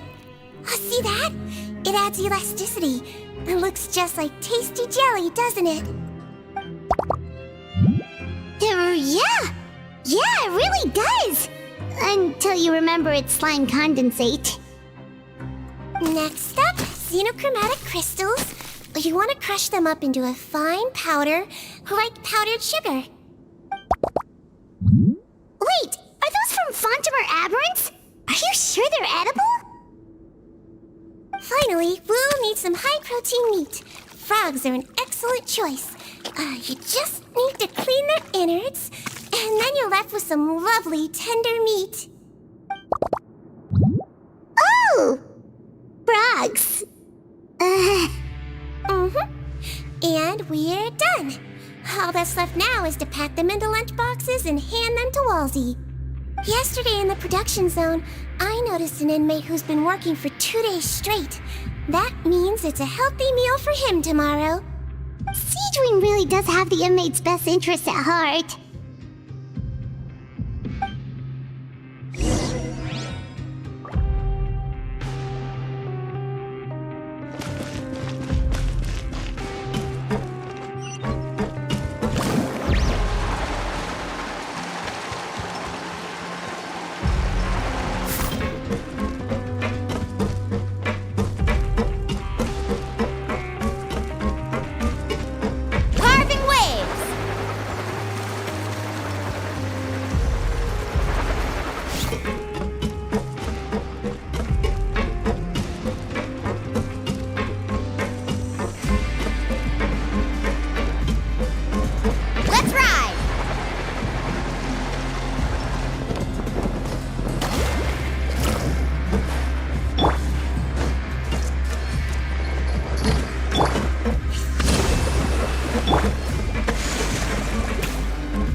Ah, head nurse. Got some extras for me? Just the one today. The serial number's on the lid. Sounds good. I'll make sure it gets delivered. Sounds like they're talking in code. Thanks for your help. Oh, it's no trouble at all. I only wish I could do more. You work so hard for all our sakes. I'd happily lose a little sleep if it meant helping you out. That won't do. If you reduce your sleeping hours any further, your health will start to suffer. All right. Nurse's orders. I'll do as I'm told. But you take care of yourself too. Well, I'm done with work for today. Thanks for helping out, you two. Seems like the guards and staff here have a lot of respect for you, Seedream. In just one day of helping you with your work, it feels like we've done a lot for the fortress. Head nurse, please, wait. I'm sorry to disturb you this late at night, but I think you'll agree. This is urgent. Okay, just relax and catch your breath. What's the matter? The guard at the observation ward, Odilon, he told me to pass on a message to you. One of the inmates there, the guy suffering from possible hallucinations, well, he seems to have made a sudden recovery, and now he wants to apply for permission to leave the ward. Already? You were right to tell me. I'll have to examine him and make sure he's well before we discharge him. Looks like we've got one job as medical assistants left. We'll come with you.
Ah, head nurse, you're finally here. I'm so sorry for all the trouble I've caused you, but I believe I've now made a full recovery. After giving it some thought, I'm sure that I was probably just seeing things. Stress-related, I imagine. I'd been working long hours, so I definitely wasn't in the best state of mind. I totally understand. Still, I have to give you an examination before I can discharge you, okay? So, take a deep breath and don't be nervous. It'll be the exact same procedure as we did this morning. We can start whenever you're ready. Again, so sorry. I was in such a state this morning, I barely recall anything. Would you mind taking me through it again? Oh, not at all. It's a lot to remember. First up, we have a little cognitive test. Just concentrate and you'll be fine. To start with, which finger am I holding up? Your pinky.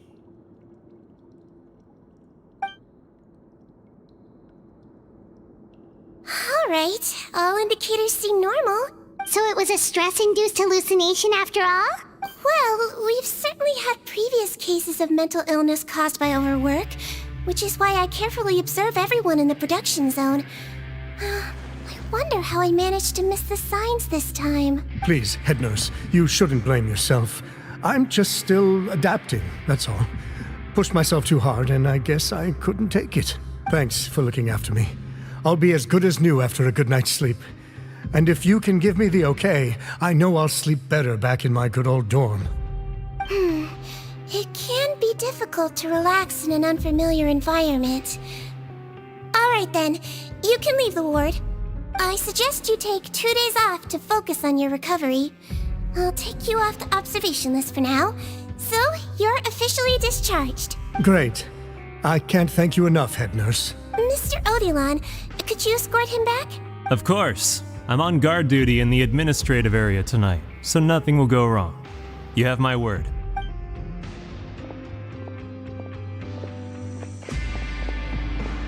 Guess you're finally done for the day now, huh?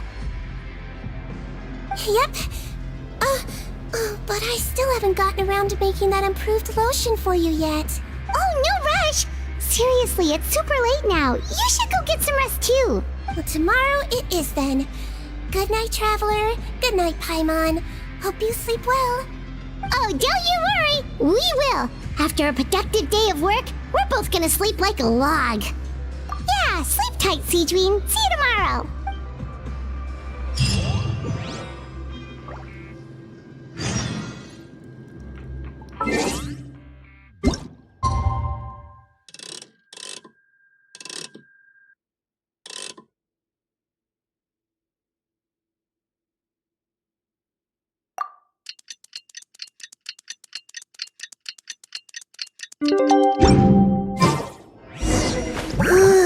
Paimon really did sleep like a log. Let's go find Seedream.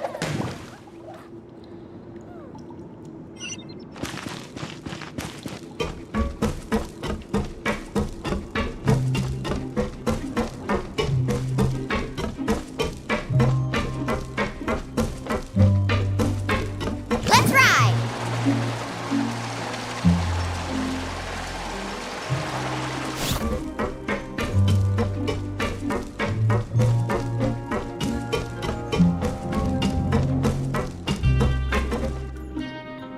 Whoa! How is the infirmary even busier than yesterday? Good morning, Traveler and Paimon. I have a few people here for a checkup, so you might need to wait for a while. No problem. Anything we can do to help? There's a bit of a complicated situation here. I'm still getting to the bottom of it myself. You have to believe me. I'm telling the truth. You're in a medical facility. Keep it down. Please, listen to me. I'm not Gascon. I'm Uy. You're a horrible liar, you know that? We get all your mugshots with the arrest warrants. It's clear as day that you're Gascon. You mean because of the way I look? I don't know what happened. I just woke up like this. Then you guys dragged me in here for an interrogation. I brought you here to figure out what's going on. If you truly are the victim of an injustice, yelling isn't going to achieve anything. At most, it'll delay your vindication. All right. I get it. This is nuts. Yesterday's interrogations went fine, and now this. Your Grace. What's going on? Remember the case I mentioned yesterday? The one brought to me by the Marachose Phantom? Well, we've been questioning the inmates involved this morning. Every single one of them is claiming mistaken identity. Huh. That's even weirder than what that guy was saying yesterday. The thing is, none of them have been able to provide any evidence whatsoever to support their claims. Questioning them further got us nowhere, so for now, we've brought them to the infirmary. And we thought yesterday was as busy as it got for Siegeween. We've compiled their statements. Have a look. Perhaps there's something we missed.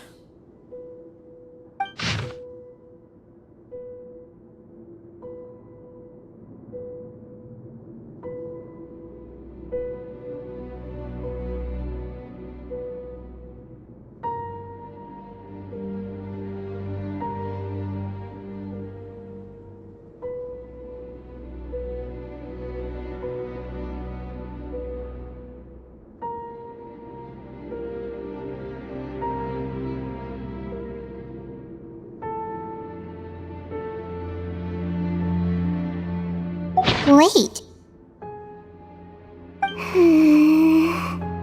Release? Interesting. The inmates they spoke of in their statements appear to all be due for release today. I noticed that too. If that's their plan, they're underestimating us a little. Every serious offender claims that there's someone else who just so happens to be due for release today. And they're expecting us to go along with that. All the more reason to be cautious. Lumberzar, check the release list for today and make sure no one gets processed. We're gonna need an excuse, though. Just say we're out of forms, and that we're furiously printing more as we speak.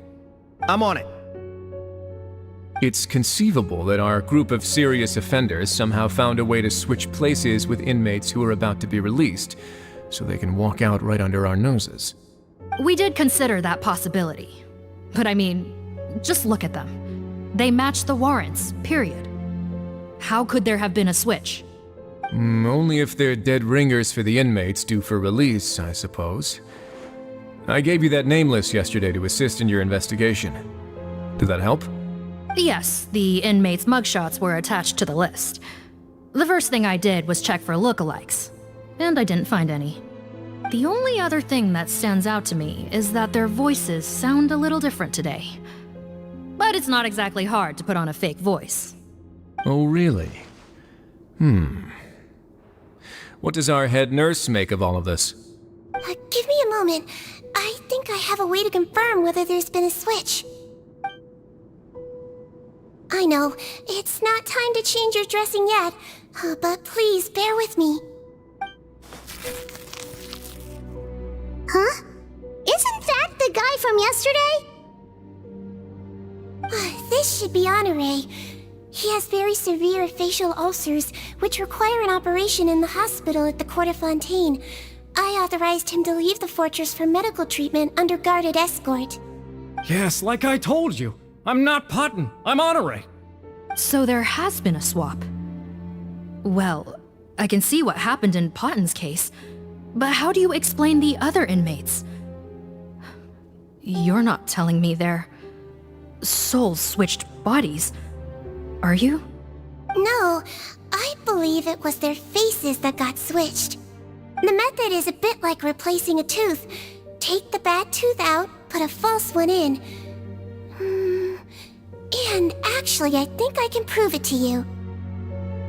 Traveler, Paimon, do you remember Eric from the other day? Yeah, sure do. Then you can be my witnesses. To start with, please fetch the inmate who claims to be Eric.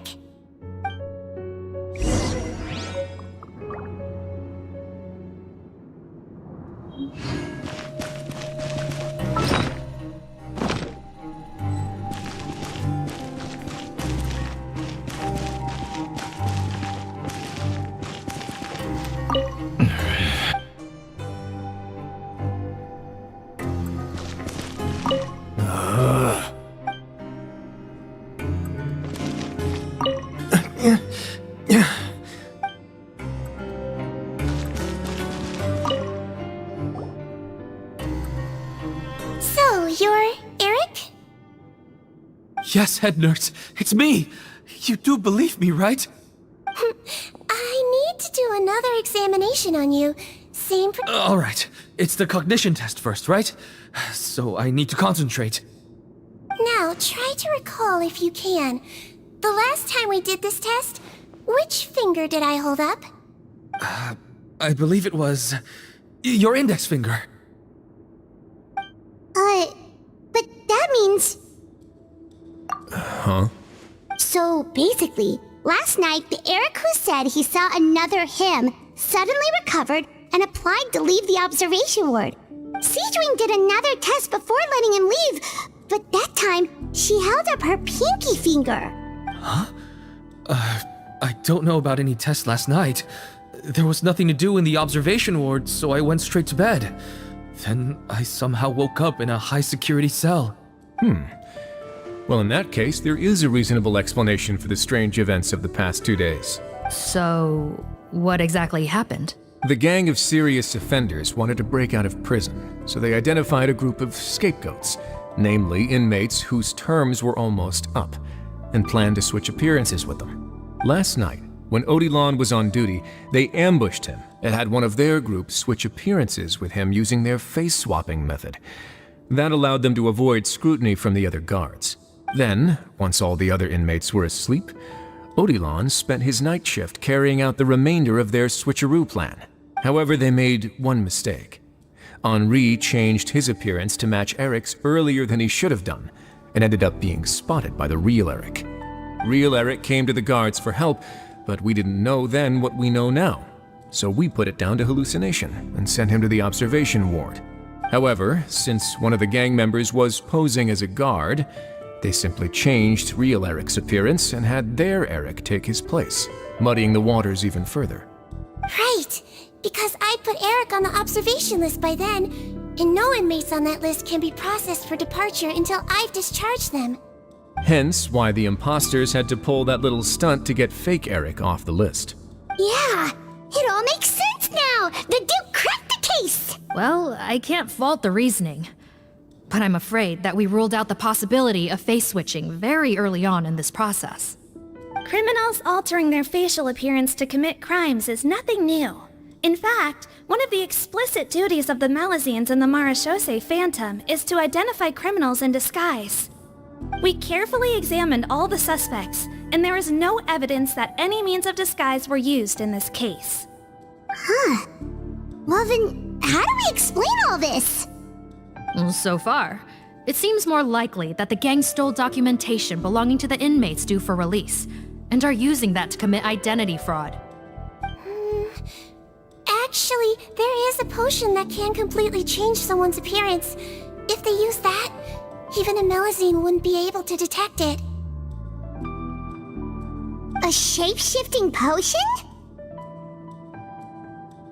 Forgive me, head nurse, but this is the first time I'm hearing about it. If such a potion truly existed, it would jeopardize our entire investigative process at the Marechaussee Phantom. Are you certain of this? Yes, I am. But... Please, trust me in my professional opinion as an experienced clinician. At the same time, without any solid evidence, it's pure speculation. If we can round up all the inmates suspected of switching places, then have a little talk with both sides, we might just get our answer. Yep, let's do that. Okay. Well, it was our negligence that meant we had to come and conduct these post-internment interrogations. And I know it's put you out. We'll do it your way. Your Grace, bad news. I paused the releases like you asked, but we were too late. A bunch of people already got processed 2 hours ago. I checked the list, and sure enough, it's all the people who gave statements. 2 hours ago? That's before today's interrogations began. They had this all planned out. So there really was a switch after all. They really pulled the wool over our eyes on this one. We should be able to catch up with them if we leave now, right? Not if that potion is real. They can just switch faces again after leaving the fortress.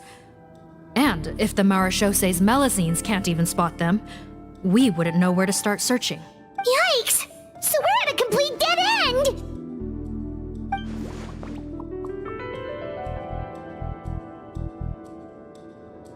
Well, technically there is one more lead we could follow up on. We were only able to arrest this gang thanks to the help of a researcher from the Fontaine Research Institute. I believe his name is Rawat. Oh? Rawat? Isn't that the handsome guy we met at that skincare promotion? Handsome? Maybe from a human point of view. I just remember that he specialized in potions. One of the crimes this gang is charged with is the manufacture and sale of illicit drugs. According to Mr. Rawat, they appear to have stolen technology he developed through his research and used it in their operation. At first, he thought it was a typical case of intellectual property infringement, and he tried to negotiate with them. But once he discovered their criminal operation, he reported them to the authorities. Thanks to his report, we were able to swoop in and arrest them all in one go. What a hero! Bet that took courage on his part. No doubt. This is worth following up on. As the one who snitched on them, it's highly likely that Rawat will be targeted by the escapees. That aside, since he's negotiated with them in person before, there's a chance he'll have some additional information for us. Understood, Your Grace. My team and I will head to the Fontaine Research Institute right away. In the meantime, please keep an eye on the face switch victims for us. Of course. Miss Morgan, I'd like to come along and help you catch these criminals. Huh? Why's that? Well, I'm the one who discharged the fake Eric last night, so I feel partly responsible. Don't say that, head nurse. Your focus was on the inmates' health, and rightly so. We can't ask you to help with arresting criminals. That's our duty. I also have a more personal reason. Cotton is a patient of mine, and if I don't get a new batch of medicine to him in time, his condition will get much worse. Look, head nurse, I completely understand where you're coming from. But arresting criminals is dangerous business. And if anything happened to you, none of us can afford to take on that responsibility. Don't worry, I can defend myself just fine. You say that, but still... If I may, Miss Morgan, Siegeween is the one who raised the potion hypothesis, and I'm sure she has far more expertise on the topic than your team. My suggestion would be to bring her with you, and if you really are worried for her safety, then... Ah, there you go, right on cue. Knew I could count on you. Okay. Well, since this plan has the Duke's blessing, far be it from me to refuse. We should head off immediately. Time is of the essence.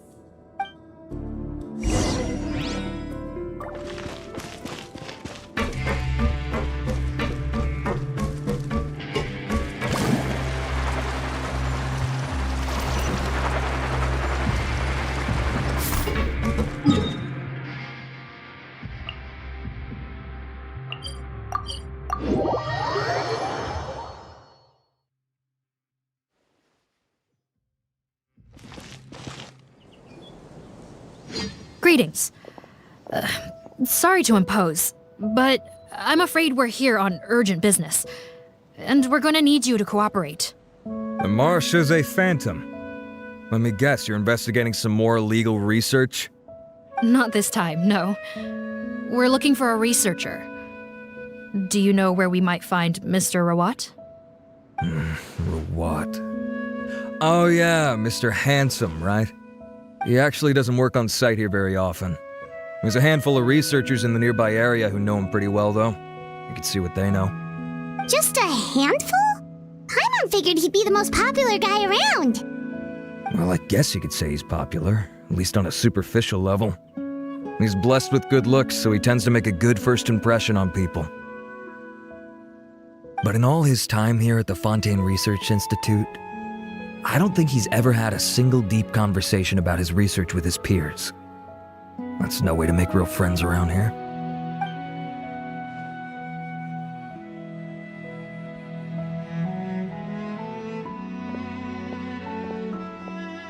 That's so weird. He definitely didn't come across like a recluse at that product promotion. I don't find that weird at all. He definitely didn't strike me as the kind of guy who's good at making friends. Really? Paimon couldn't tell. Must be a Melusine perception thing. Okay, we should talk with his acquaintances. But we also need to check the Research Institute for any clues. Let's split up. It'll save us some time. Sure thing. We'll go ask around among the other researchers with Seedweed. Paimon's suddenly kinda curious to know what everyone really thinks of him.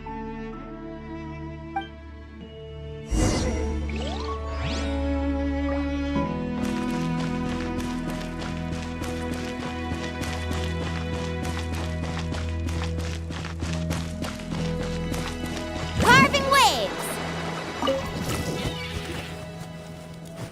Excuse us, are you Audrey?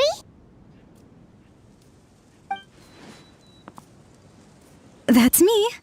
What is it? Are you close friends with Rawat? We're trying to find out where he is. Close friends? You mean because I told him I had feelings for him once? I doubt I'm the first or last at the Institute to make that mistake. Why would you single me out as a close friend? I should have known, really.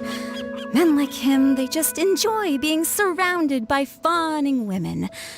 They're not interested in a serious relationship. Okay. We were just kind of wondering if you might know where we can find him. Why would I know where he's at? I barely know him, and he probably doesn't even remember me. Ugh, this is getting annoying. Shall we go ask someone else?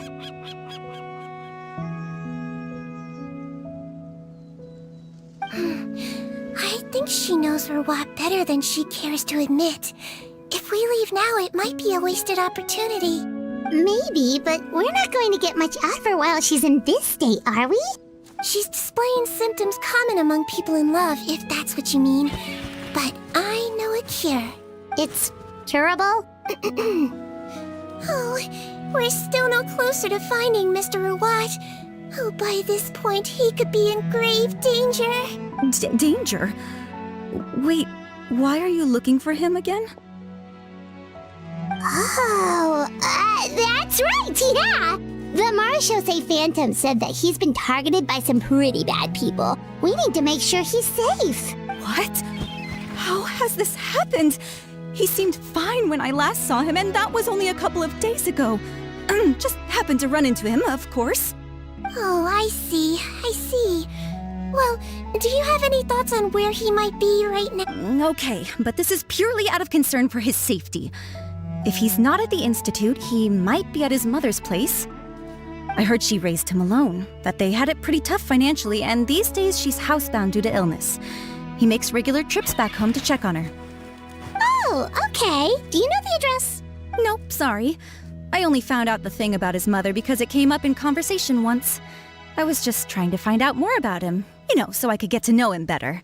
When I told him I had a crush on him, I offered to help him take care of his mother. And yeah, maybe that was a stupid idea, but did he really have to yell at me for it? It's like, fine, I can take no for an answer, but what's with the temper tantrum? Unbelievable. These guys only want to show you their charming, well-groomed exterior. They can't stand it when a few home truths shine through.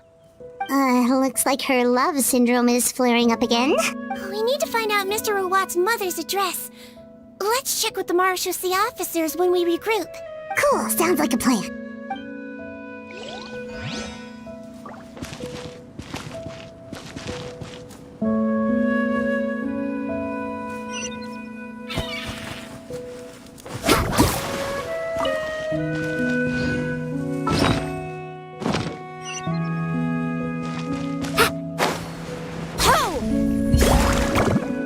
Let's ride! Hey there, are you in Teep? What do you want? We're here to ask about Rawat. Any idea where he might be? We were told you were pretty close with him. Close? Not sure that's the word I'd use. He wouldn't even let me use his patent. Huh? It's been a good few days since I last saw him. I don't know where he's at. Go ask someone else. Would the patent in question happen to be related to the new skincare product he developed? Yeah, kinda. Butterfly dew, or whatever he calls it. I heard he made a tidy sum off of that one. Okay, now we're getting somewhere. Keep going.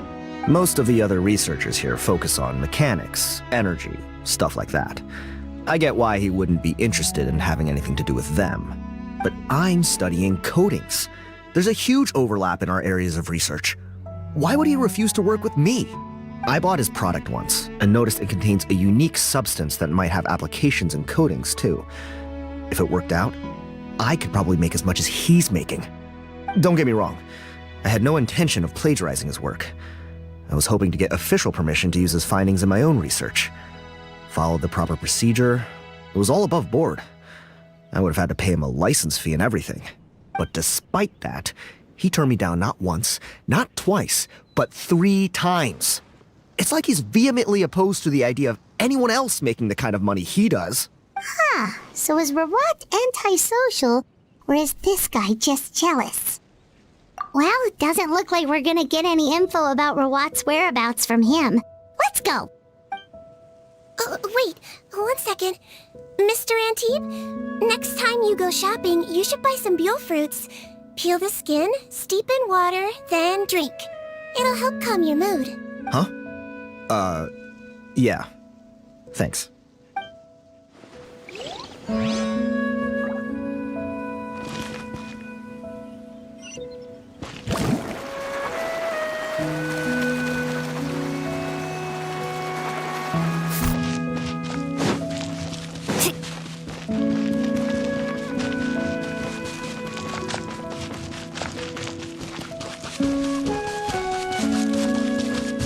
Carving waves!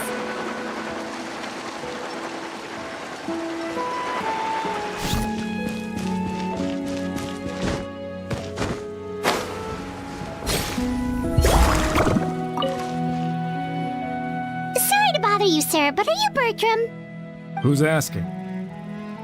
Just some concerned citizens helping out the Marechaussee Phantom with an investigation. We'd like to ask you about Rawat's whereabouts, if that's okay. We're told the two of you are pretty close. Not anymore, we're not. Turns out we don't see eye to eye. Oh yeah? What happened?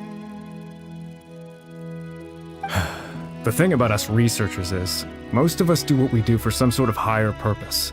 But not Rawat. All he cared about was how to commercialize his findings. He won't even let you work with him unless you sign a confidentiality agreement first. Also, he has better control over who gets which intellectual property rights. How are you supposed to get any meaningful research done working with a guy like that? Now that I've got my own technical solution for my compressor, I don't need to work with him anymore.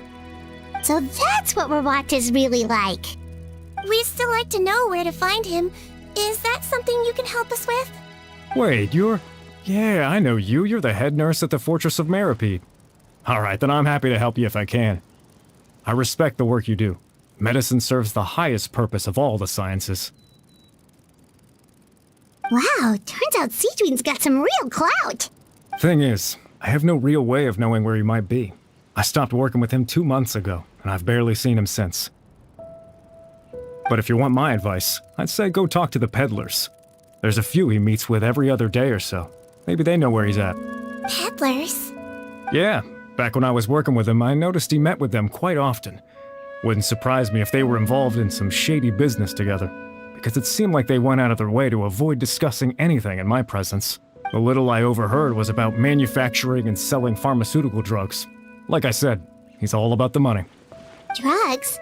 Doesn't he work with skincare products? Do those count as drugs? Who knows? I never cared to find out. He's the Mora grubber, not me. Thank you. You've given us plenty to work with. Welcome. Goodbye, and may we both reach new heights in our scientific endeavors. Well, that's all 3 researchers. Let's head back to the meetup point.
best stuff's always at the bottom.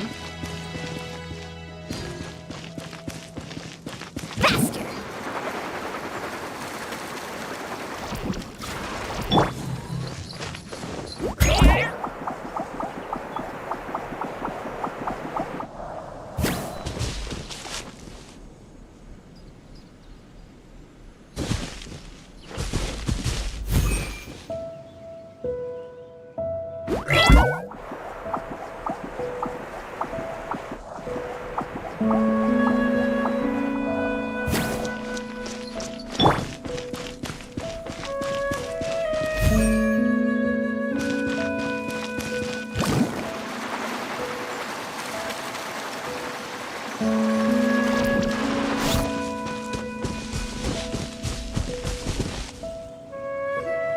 You know, Hyman started out thinking Rawat was a handsome researcher with a friendly and cheerful personality.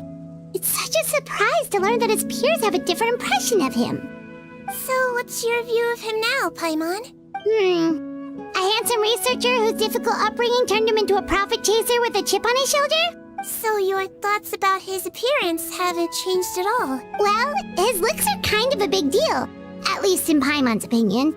How does such a handsome guy end up being so antisocial? Even with his difficult family background, it just doesn't make any sense. You can't judge a person solely based on their appearance. Head nurse. Traveler. I assume you've spoken with the researchers. What did you find out? Bertram mentioned Rawat's involvement with some pharmaceutical merchants. Do you know if he's registered any pharmaceutical brands? Since he was a whistleblower on such a huge case, I ran a background check on him. I don't remember there being any brands under his name. How strange. If he was so focused on commercializing his research and averse to sharing his technology with others, why wouldn't he have registered his own brands? Maybe he and his business partners needed to avoid public scrutiny? You think he may have colluded with the gang? Well, the crime was manufacture and sale of drugs, and that would certainly be in his wheelhouse. We can't rule it out. Isn't that pretty unlikely, though? He was the one who blew the whistle on them! Most children who come to me with tooth decay have suffered pain for a long time already, but they'll still try to hide the fact that they eat too many sweets. Grown-ups and children aren't so different in that regard. If you say so. I saw him when he came to make his report, and I certainly didn't get the feeling that he was the type to collude with criminals. Perhaps it's more likely that they were coercing him. You mentioned that he comes from a poor family. So, it's possible that the criminals approached him asking for academic support, luring him in with the promise of riches by the time he discovered who they really were. He was in too deep. They had leverage on him, so he was forced to keep working for them. I've seen it happen many times before. That does make a lot of sense.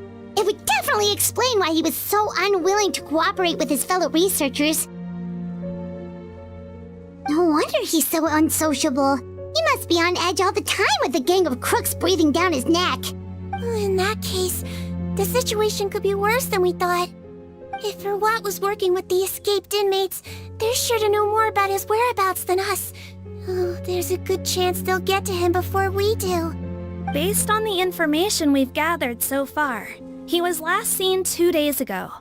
If no one's seen him since, maybe we're too late. 2 days ago? So he went missing right after that product promotion. That was the same day he reported the criminals, too. Not a good sign. Don't worry, everyone. I believe we still have a chance. Since he disappeared right after blowing the whistle, it's likely that he's gone into hiding. Yeah, he must have been worried that they'd come for him. All the more reason to find him as soon as possible. The only lead we have at the moment is his mother's house, which you mentioned earlier. Seath, think you can find the place? Yep. When you register a brand, the Court of Fontaine requires you to provide a legal address.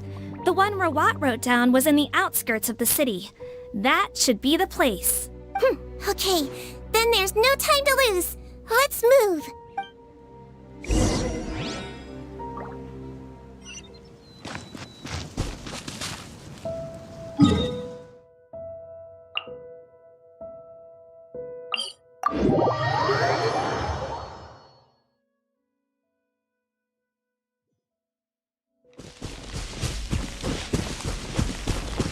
Carving waves!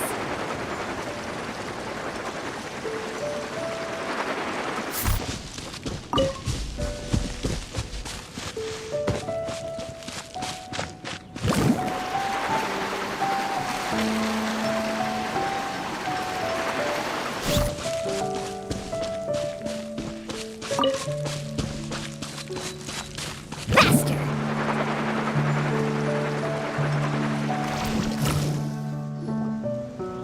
All right, this should be the house. I'm pretty sure this was the address. Okay, I'll knock.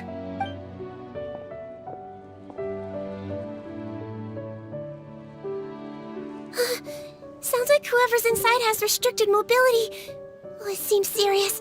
Oh, what's the fastest way to get this door open? Break the door down? No, I'll handle it.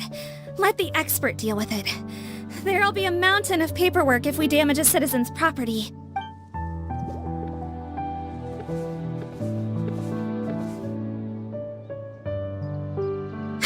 Calm down. Deep breaths. Remember your training. Control your strength. And... it's open! Seath, take a few people and lie in wait. Keep your eyes peeled for any activity around the house. The Traveler, head nurse, and I will go inside.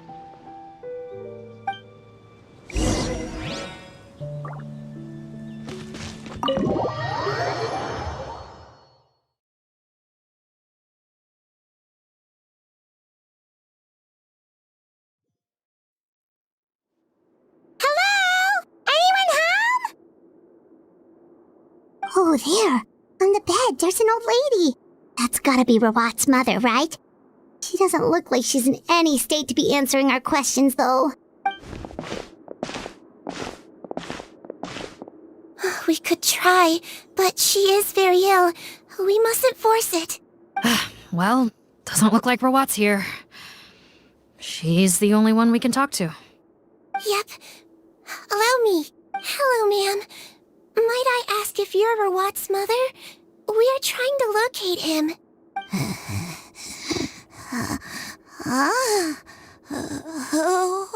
Hard of hearing, perhaps.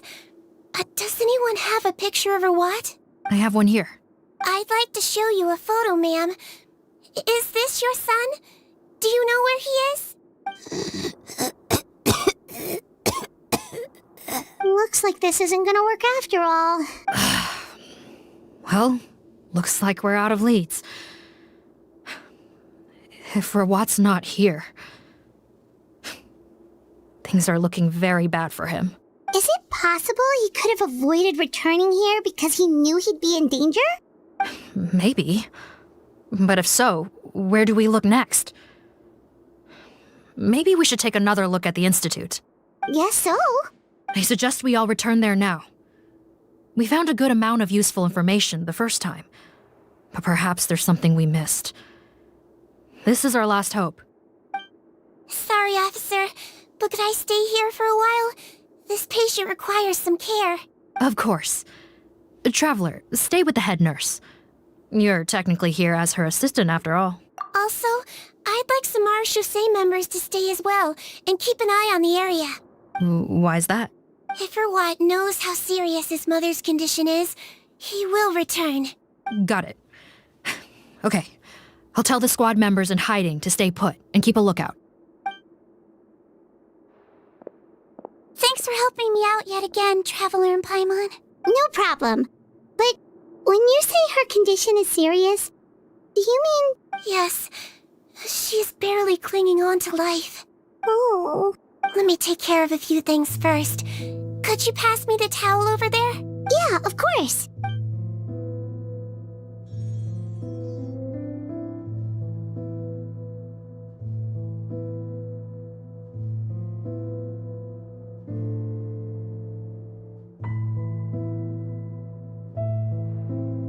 can tell that her family has tried a lot of different treatment methods, including some very expensive medicines.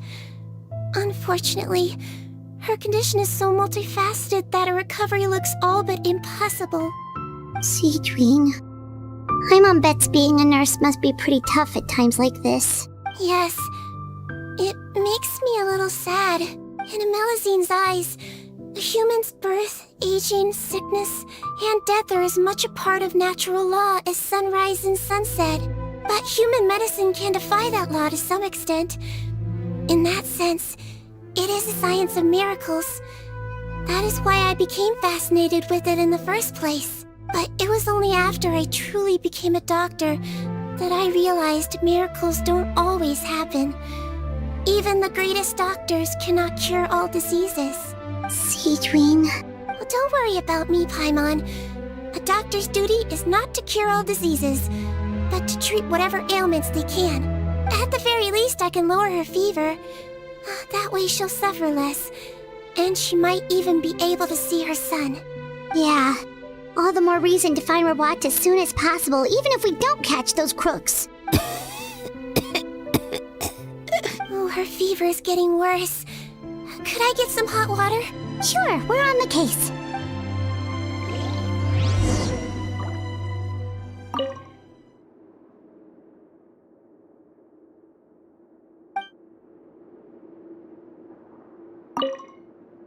I'll take care of her. Fetch me some hot water if you would.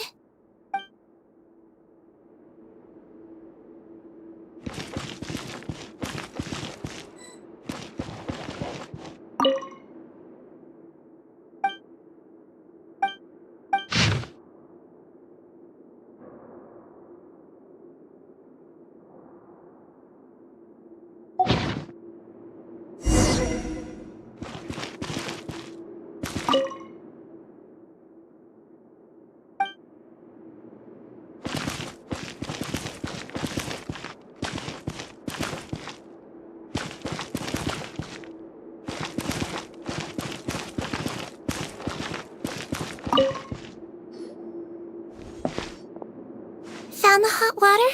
Sure did. And look what else we found. Judging by this journal, it seems like Rawat has a private lab. There's a good chance he could be there right now. We gotta go tell Officer Morgan right away. Oh, that's great news. But hold on just a moment. The wet towel is ready. I'm giving you another injection. Are you feeling better now?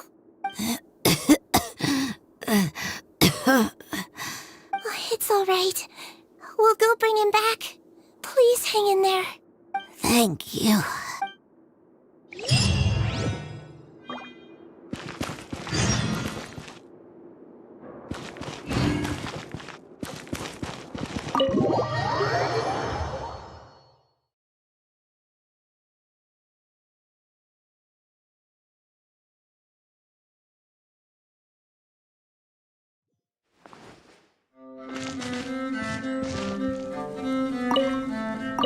No, don't look this way. I'm supposed to be hiding, remember?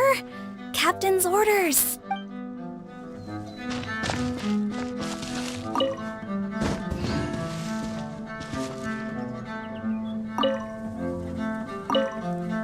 No, don't.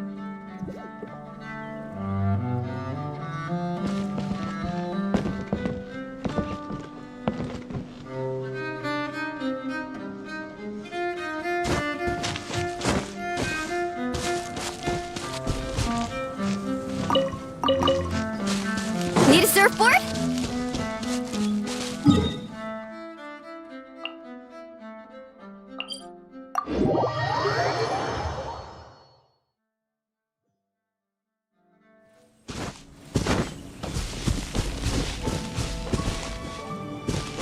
Let's ride!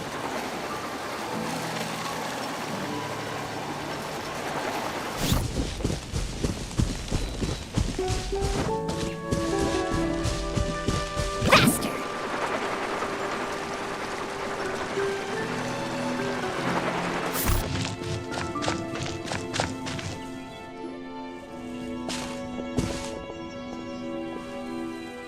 It's Officer Morgan! They're already here! We came as soon as we heard the news.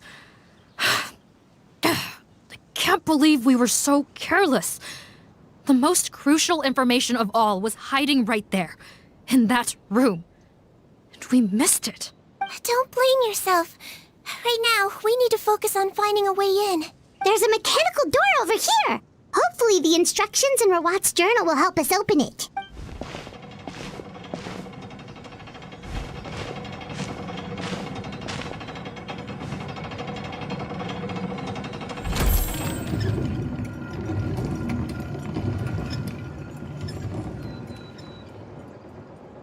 It's open. Let's go in.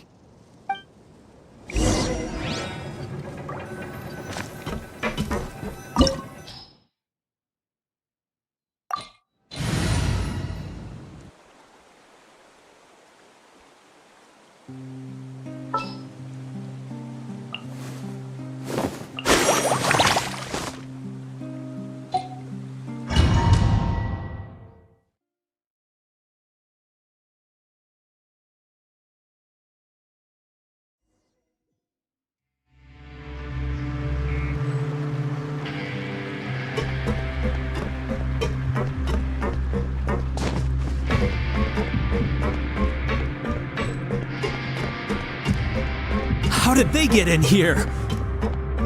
Captain, up ahead! Those look like our fugitives! So they found this place too? Don't let any of them escape!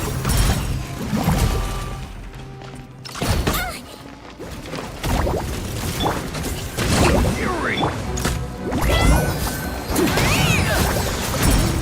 Come again. Slam talk!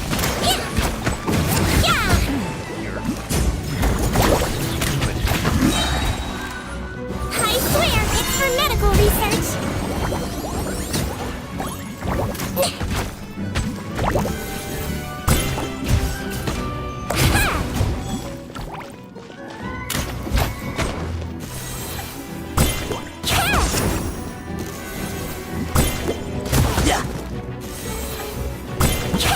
Let's see.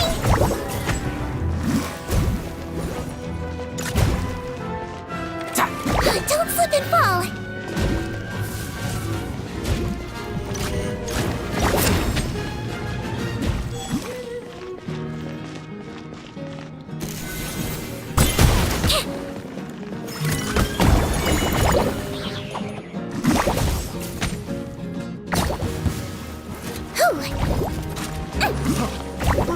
Don't slip and fall.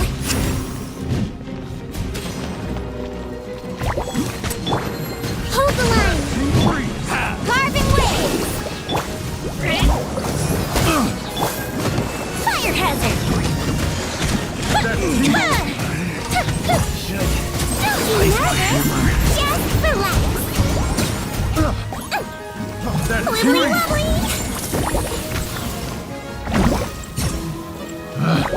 Picked the wrong test subject.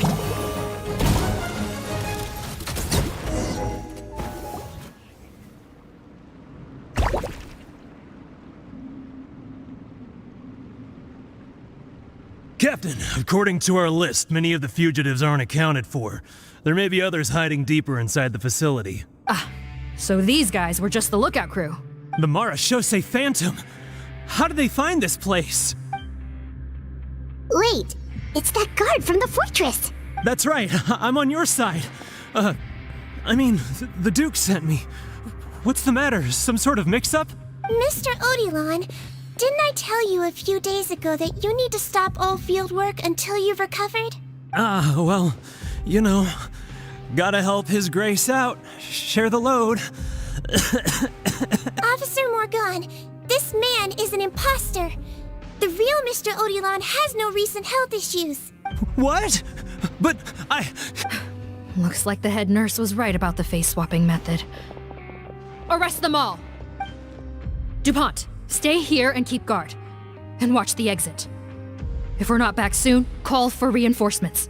Got it.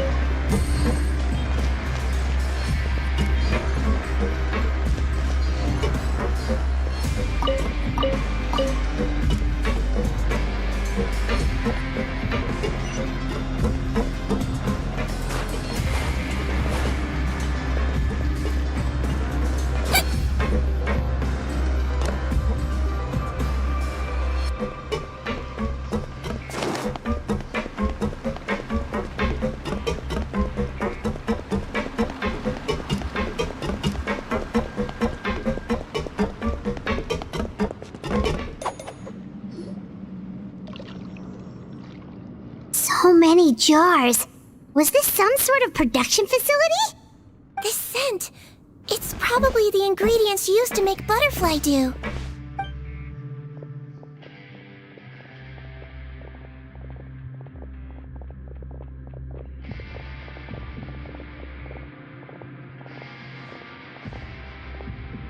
How come they're all empty? Did it sell so well that he ran out of supplies?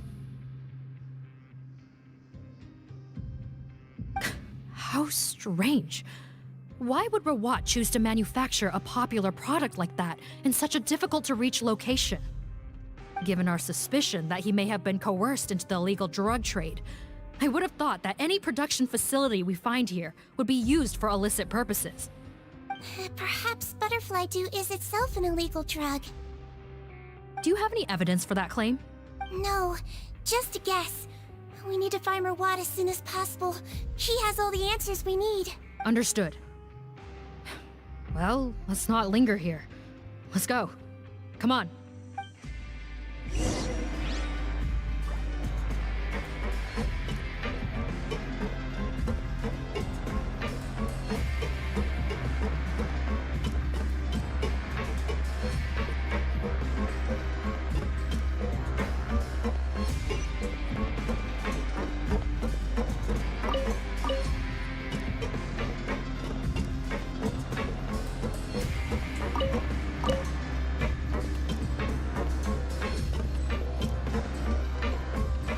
Doesn't look like we're gonna get this door open. Let's find another way around.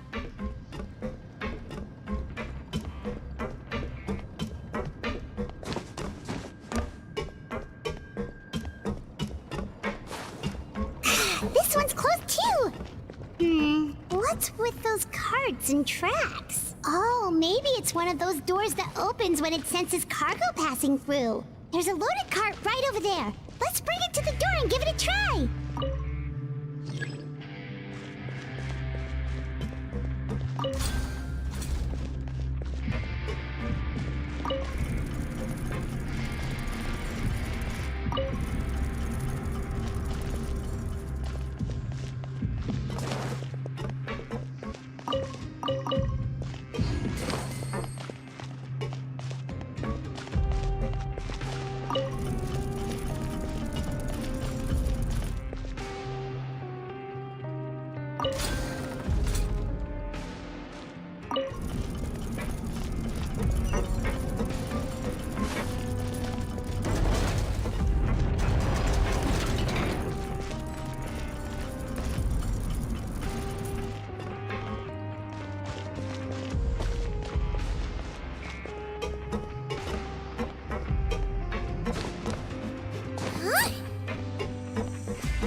He might feel a little prick.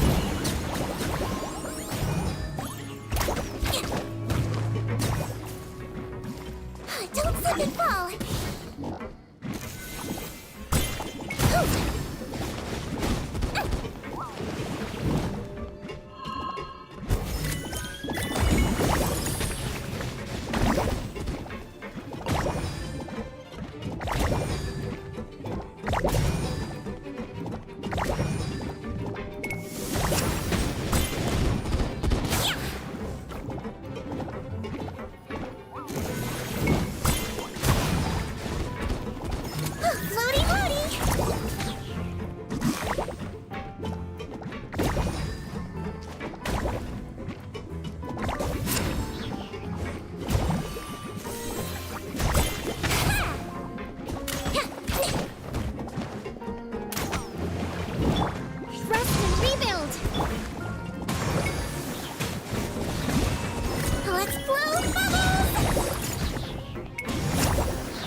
This room's much smaller than the others. Judging by the implements on the table, this looks like a potion-making lab. Head nurse! Over here.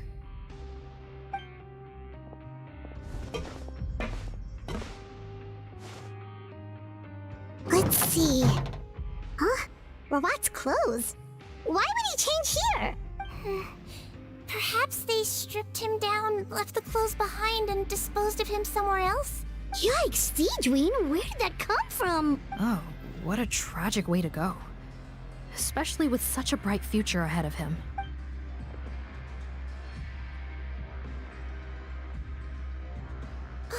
There's a path leading further on, Officer Morgan.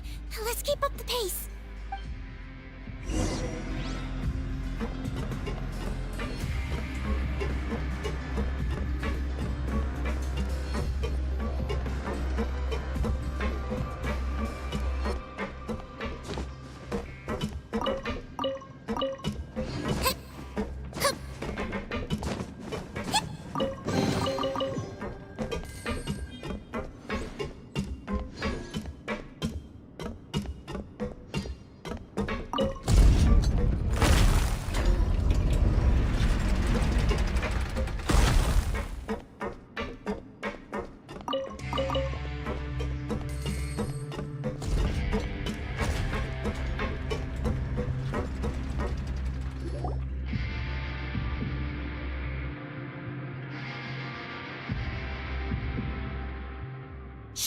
There's a whole bunch of people in there.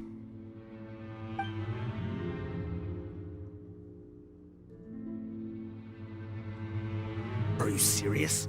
You're telling us that within a day, our faces are going to rot like yours? Fontanian physiology changed dramatically after that great flood, and it's not as compatible with this face-changing solution as before. The side effects are as you can see. Why didn't you say anything before we all used it? Look, my plan got you all out of prison, didn't it?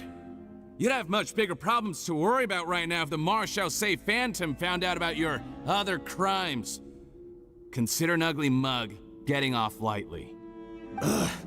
You're just lucky we didn't leave you in there after you disappeared on us with no warning. We only let it slide because we're former partners. And now you have the gall to pull a stunt like this? Partners? Make no mistake, each of us is only looking out for himself. If you place too much trust in others, well, I'm afraid that's your problem.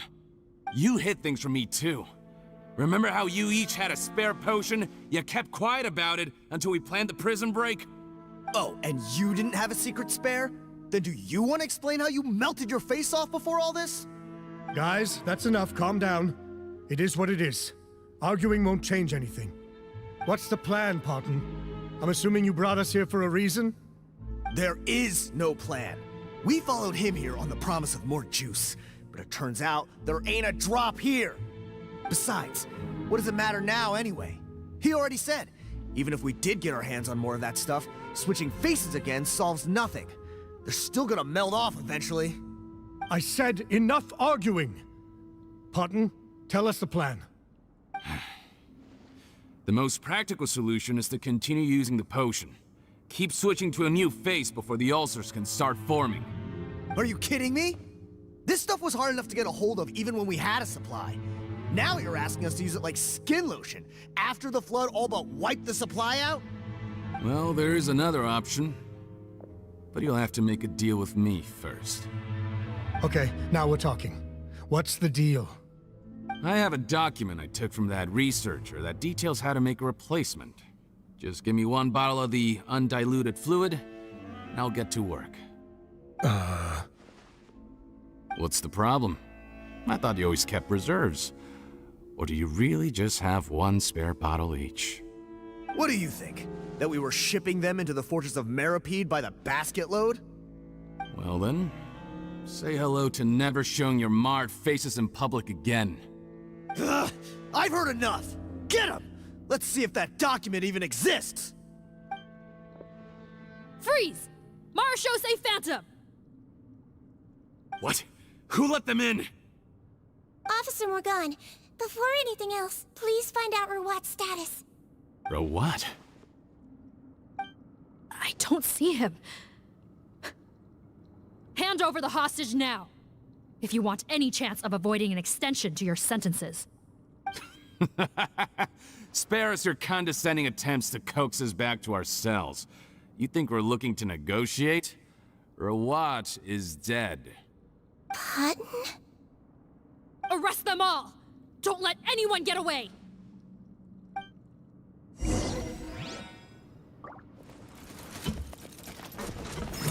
Floaty floaty! I swear, it's for medical research!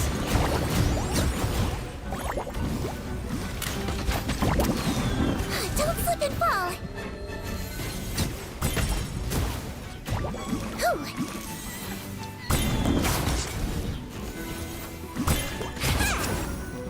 Wibbly wobbly! Don't slip and fall! Don't be nervous! Just relax! Another test subject.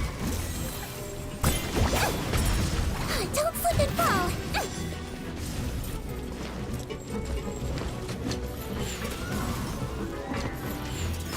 Floaty floaty!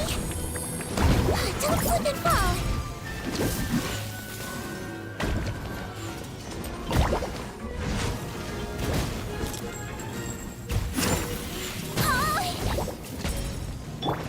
Allow me.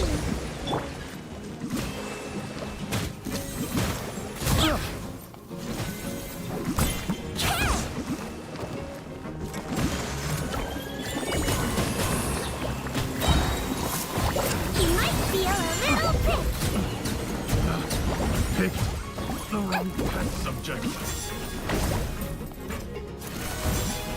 Don't slip and fall.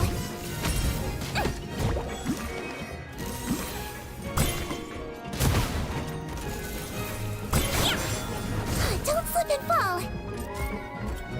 Wibbly wobbly.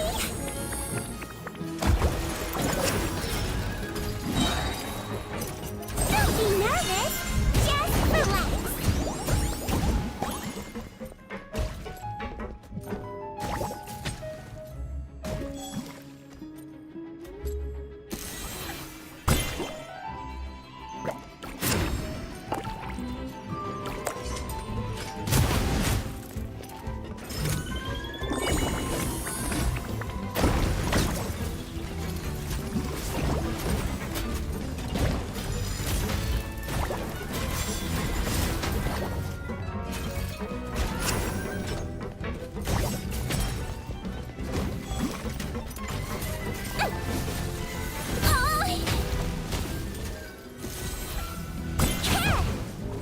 Don't slip and fall!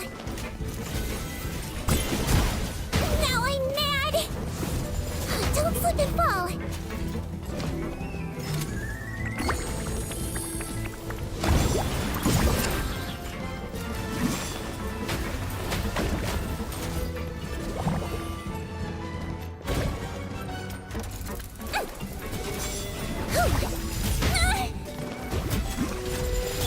Hold the line!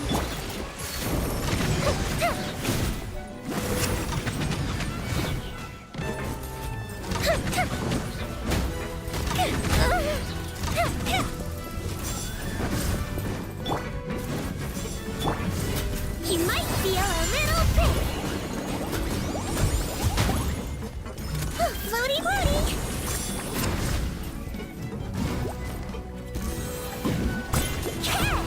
Don't slip and fall! Don't slip and fall!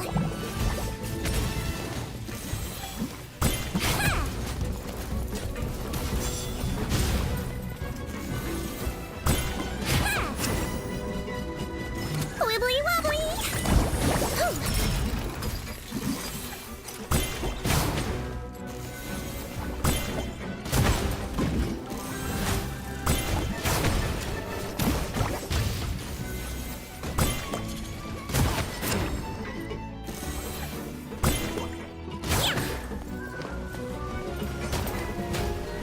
Don't slip and fall! Let's blow bubbles!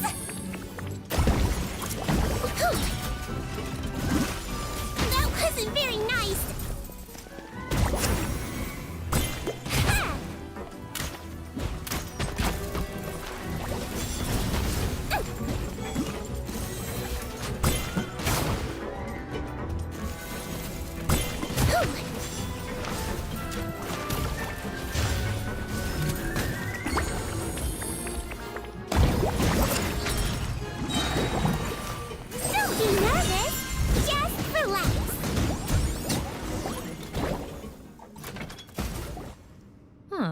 Gotta say, I never expected to see the head nurse in combat.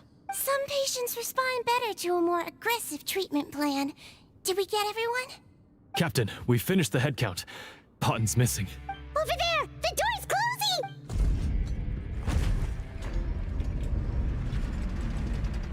closing! One group trying to arrest me, another trying to hunt me down. Good. I gotta kill 2 birds with 1 stone. How did he get up there? There must be a secret passage somewhere. Find it! Don't waste your energy. I already sealed it off. How naive. We have more people outside. If we're not back out by the agreed time, they'll come to our rescue. Well then, you'd better hope they get here in time. There's some kind of gas leaking from the pipes.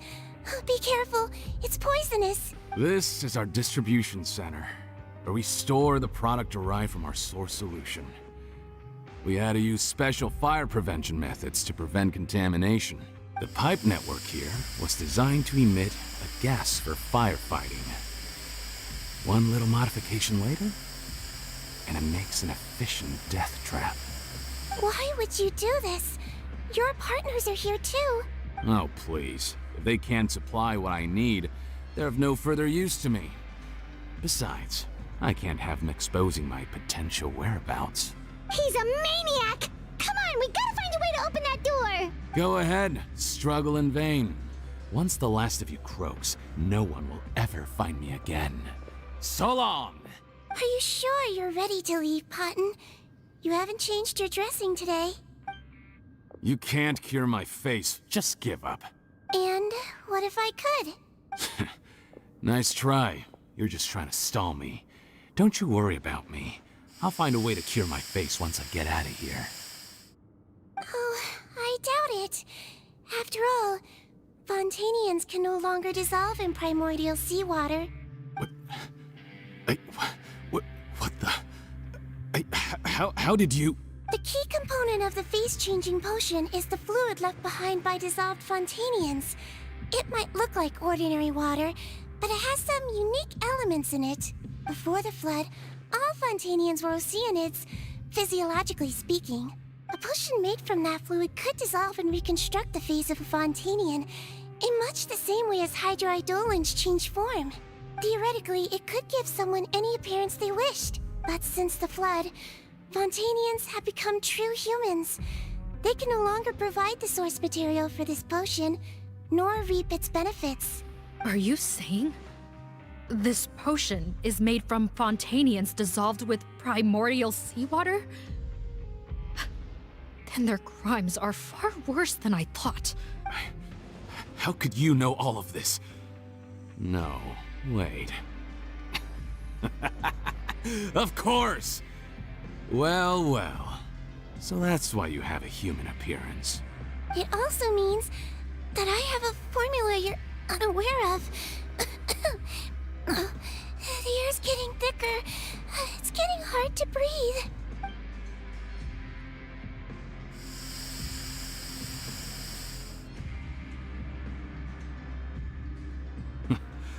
I might get to make a deal today after all. Alright, keep talking. How do you intend to give me the formula? Oh, it's not a formula, but a finished product. I have a bottle of it right here. What? When I tried Rawat's skincare product, I noticed it had a certain special component in it. So I had my friends gather some other ingredients for me, and sure enough, a little experimenting later, I'd produced the potion. I'm guessing his skincare lotion contains the fruits of your joint research? Huh. Impressive guesswork. Yeah, we were a supplier for some of the raw ingredients. But it only contains a tiny amount of the active ingredient. The effect is minuscule compared to the undiluted fluid. Well, I found a way to reverse the dilution process, giving the skincare lotion a similar effect to the fluid it is derived from. That's impossible. If I tell you some of the ingredients, I think you can figure it out. First, you need to combine tainted hydrophantasm tissue with transoceanic pearls at a ratio of around 3 to 7. Tainted hydrophantasms and transoceanic pearls. I see. Can't believe I never thought of that. So, can we make a deal? Sounds good to me. There's a delivery pipeline beneath this window. Drop the potion in, and I'll release you all. Nope, not trusting you that easily.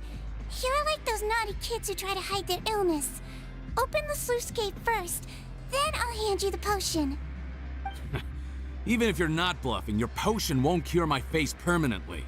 You really think you have any leverage here? I'm not closing the valve this time. Clock's ticking. Fine, then I'll just stand here with the potion in my hand. And when I faint from the poison, I'll drop it and it'll be destroyed. No.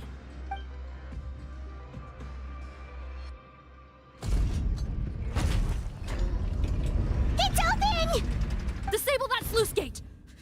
Jam it! Don't let it close again! That's more like it. In that case, a promise is a promise. Head nurse, there's too much poison gas in here. We have to leave, now!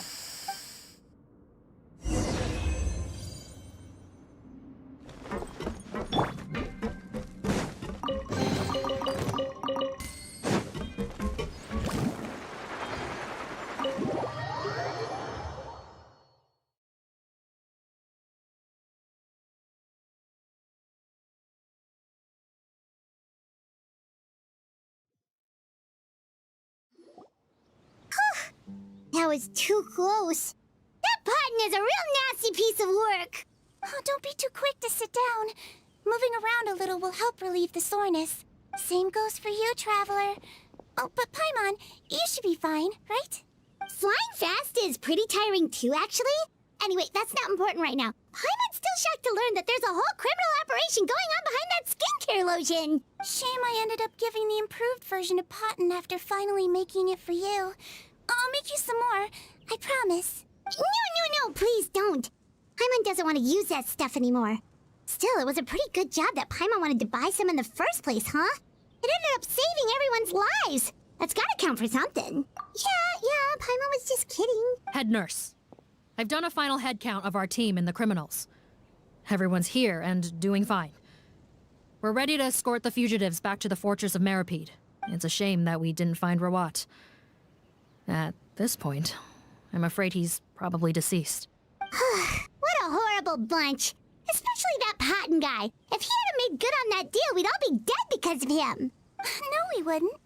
I always keep a whole bunch of antidotes on me for emergencies, and one of them neutralizes that poison gas. We'd have been fine, even if you hadn't opened the gate. What? Then why did you give him the potion? If this is true, I must concur. Sorry to be blunt, but I think you made a bad decision by handing him that bottle. If he changes his appearance and flees Fontaine, it's unlikely that we'll ever find him. No matter how cooperative his accomplices are when we question them. No, you don't understand. I gave him the potion precisely so we could be sure where he'll go next. What do you mean? We gotta hurry. She won't last much longer.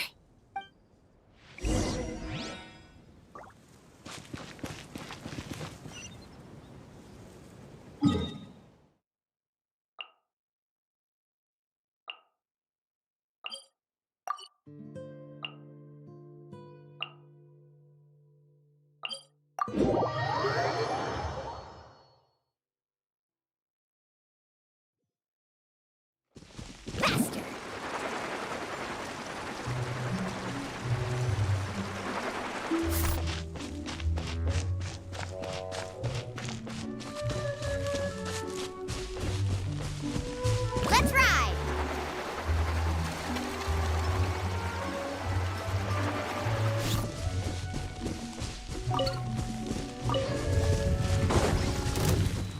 Check this out. Best of luck. Allow me! The fuse is lit!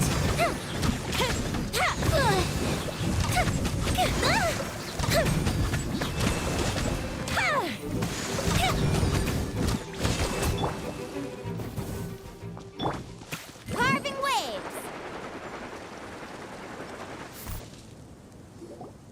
Don't move a muscle. I might be short, but I pack a mean punch. Captain, you're just in time. While I was lying in wait, I spotted this crook snooping around, trying to find a way in. So I detained him. Whoa. His face. Are you... Potton? So this is where you were heading, huh? What? This is how Potton looked before his face was marred. His current appearance matches the mugshot on his arrest warrant. I see. Wait, so what's going on? Wasn't the whole point of the potion to disguise himself and escape Fontaine? Why would he change back to his original face and run right into our trap? Enough of this nonsense. Let me in. You better pipe down. There's an old lady in there who's very sick. No way are we letting a crook like you inside. To heck with it. Listen to me. I'm Rawat. That's my mother in there. He's gotta be lying, right? Rawat was a victim in all this. He was forced into it against his will. How can he and this monster be the same person? Forced against his will? That's the funniest thing I've heard all day. Heck, when I was being coerced, everyone thought I was colluding of my own free will. And then when I actually became a criminal in my own right, you all suddenly thought I must be under duress. Amazing what a difference a handsome face makes. Save us the speech. Explain yourself. You want an explanation? Fine. I'll tell it how it is. When I was just Potton, the whole world treated me with contempt. Ew. What do you want? Get away from me. Women despise me. Collaborate? You don't look like much of a researcher to me. My peers scorned me. Mr. Potton, was it? I'm most interested in your research. Consider my offer carefully. I doubt you'll find other investment opportunities. Only villains would work with me. You want out of the game? Forget about it. Turns out, I slipped up a little. Left your picture with some Marechaussee Phantom officers. Easy mistake to make. Now they've listed you as an accomplice and drawn up an arrest warrant. So I suggest you put any thoughts of running away to rest.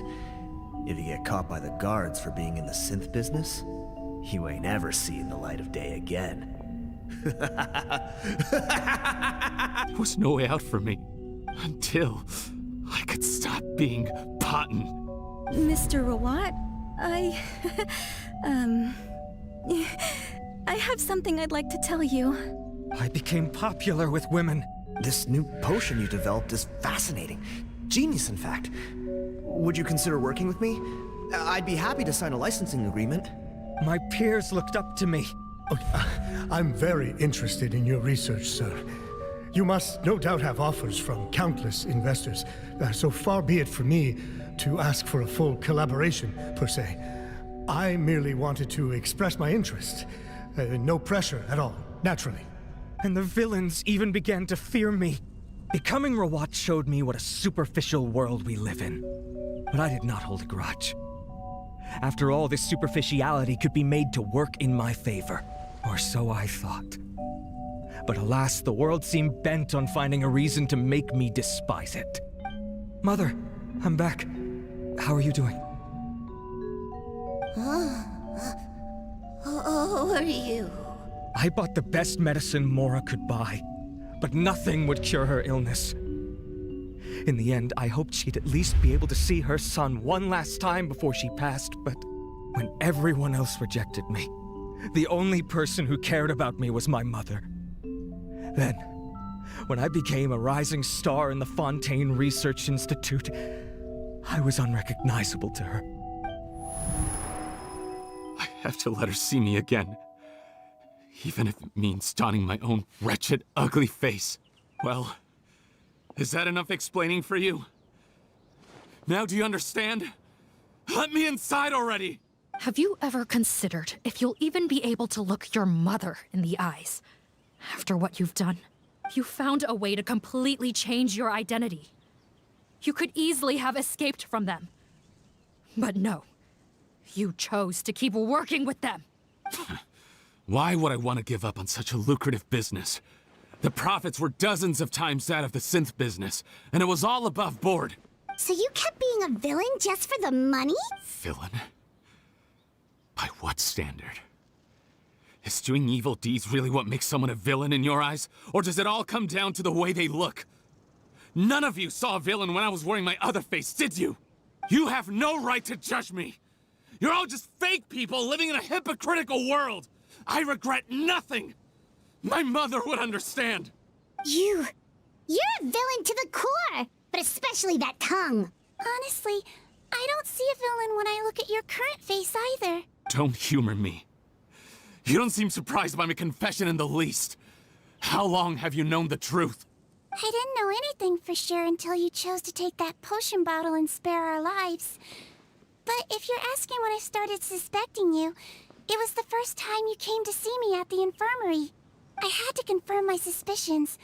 That's why I chose to join this investigation. Are you kidding me?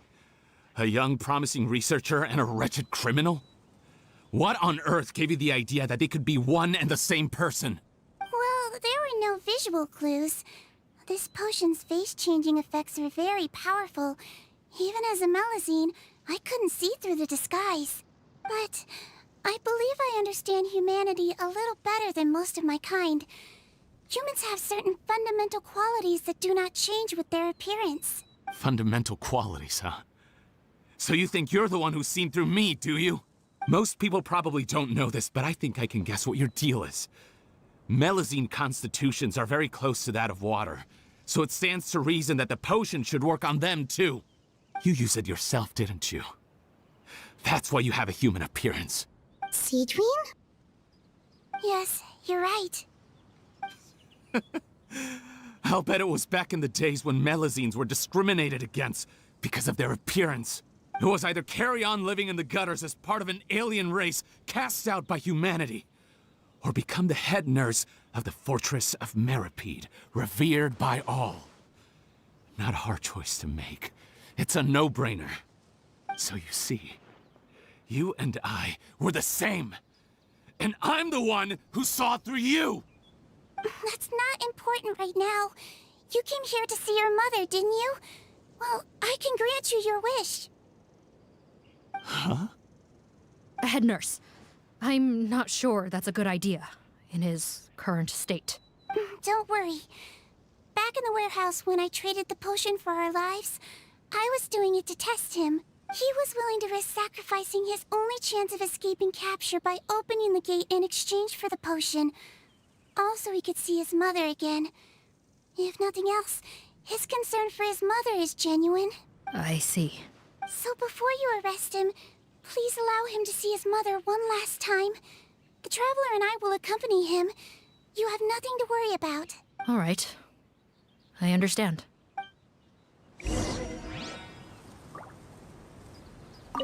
I don't trust this guy much. Be careful.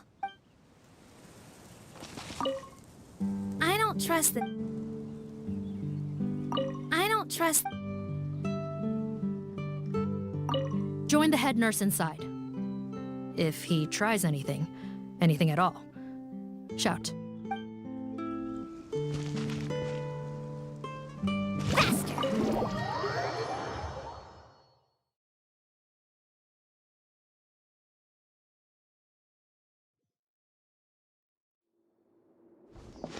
Mom? It's me, Potton, your son. You recognize me now, don't you? Mom, what's wrong? I'm sorry, but I have some bad news. I examined your mother last time we were here, and it appears that due to her prolonged fever, she's lost her eyesight. What? Your appearance no longer has any bearing on her ability to recognize you. But there are always other ways to remind our loved ones who we are. Wouldn't you say? No, it can't be. Please, Mom, open your eyes. It's me, your son, Potton. If you really can't see my face, then here, take my hand. Tell me you feel your son's hand.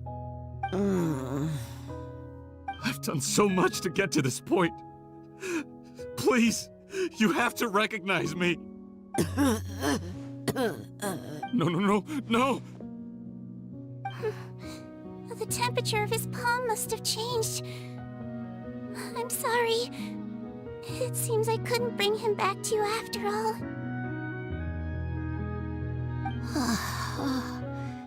It's you. Thank you. Of course. Mom, why will you answer her and not me? Why? Why? No more questions, Potton. She's gone. Mom? Mom? I'm sorry to say this, Potton, but you and I are not the same.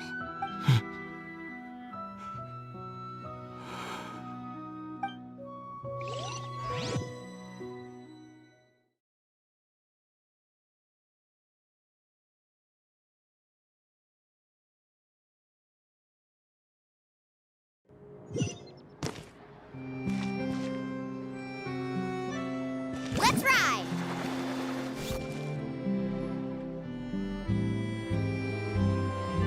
The wait is over, everyone!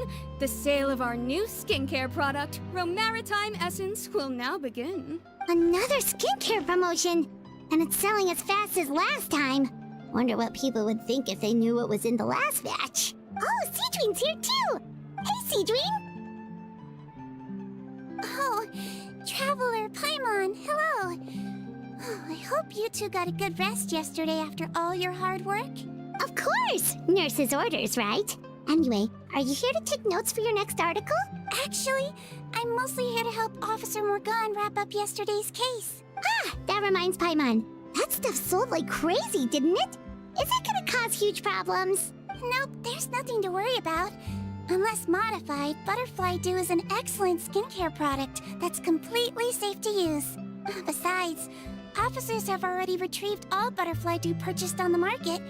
Now it's just a matter of disposal. After consulting Monsieur Nervulette, I came up with a way to neutralize any harmful effects, so it'll evaporate naturally without polluting water or soil. Wow, it's Seedween to the rescue again! Thank you for serving as our consultant, head nurse. All the butterfly dew we recovered has been disposed of, according to your instructions. Great! Good job, everyone! Also, you mentioned you wanted a copy of Rawat's interrogation records. Well, technically, Potton's records.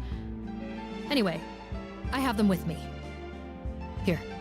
After he saw his mother for the last time, it was like all his mental defenses came crashing down. He put up no resistance during the interrogation, and answered all our questions. We learned a lot. Apparently, the formula was something he discovered by chance while helping the criminal gang produce synth. Later, he came up with the idea to dilute it and use the resulting substance as a skincare product. Their supplier was Vache, but you could also argue that they were the ones doing him a favor. His operation helped Vache's gang dispose of an enormous amount of evidence. It made for a seamless collaboration. One man's trash was another man's treasure, and there were no loose ends. It's no wonder we never noticed what Potton's gang was up to. Vache again, huh? Is there still no end to the harm he caused? Make no mistake. The crimes of Vache and his accomplices will come to an end. It's only a matter of time. Since the flood cut off their supply of primordial seawater, they've been forced to resort to riskier methods, like using their private reserve to attack people on the street. Naturally, those attempts all ended in failure. After receiving numerous reports, we were able to zero in on the gang and eventually round them up. That sounds more like it. Based on what he told us in his confession, we pretty much had him backed into a corner, even though he made a point of distancing himself from the gang while disguised as Rawat. He tried to throw us off his tail by reporting his accomplices, giving him enough time to transform back into Potton and see his mother one last time. But there was one thing he hadn't anticipated. Even though Potton had been missing for a long time, we were very much still on the lookout for him. So, the moment he appeared in public, after changing back to his original appearance, we caught him. So he tried this once before, huh? Guess he really did want his mother to see him again. But in the end... Looking at the interrogation records, it seems like he spent the first sum of money he earned as reward on his mother's treatment. Yes, which is why I suspect that his initial motive for using the potion was not personal greed, but a desire to become somebody who had the power to save her. Even so, he went too far. In the end, he got what he deserved. I understand. Thank you for bringing me these records. Why did you want them anyway? Potton was one of my patients, so I need to put together a medical file for him. My teacher always stressed that a person's life experiences are just as important to their file as their medical history. Why are you still treating him like your patient? Isn't he kind of beyond redemption now? That may be true, but a patient is a patient, regardless of the choices that bring them to my care. One last thing, head nurse. Please keep everything you know about this potion a secret. It would be for the best if most of Fontaine knows nothing of its existence. I know my fellow officers and I will be able to sleep easier if that's the case. Of course. Not to worry. Thank you for understanding. I'll take my leave then. So, Seedween, did you really use that potion yourself? Why do you sound so surprised, Paimon? I told you all about it. It was quite a while ago now. You mean that story about the witch and the potion? So it was really, actually, genuinely a true story? Yes, it really, actually, genuinely was. But... I know.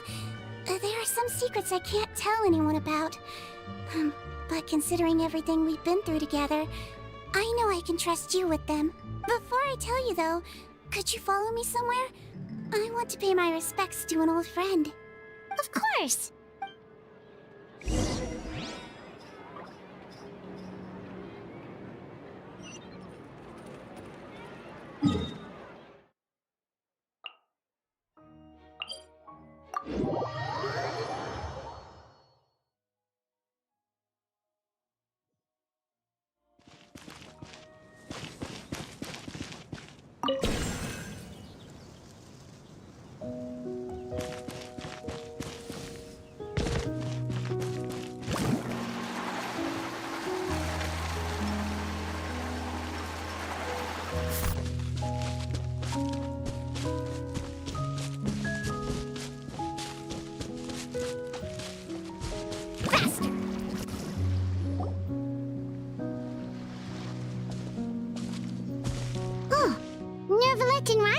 They're here too!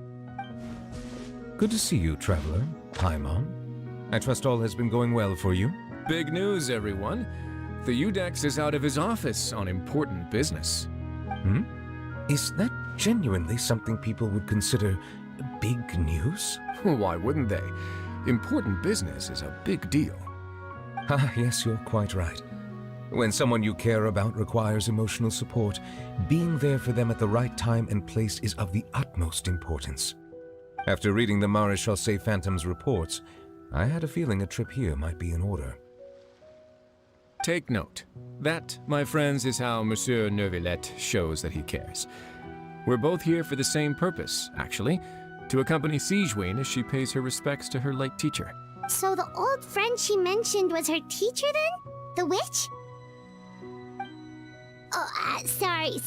Paimon didn't mean to be rude. It's only because Seedween calls her that all the time, so...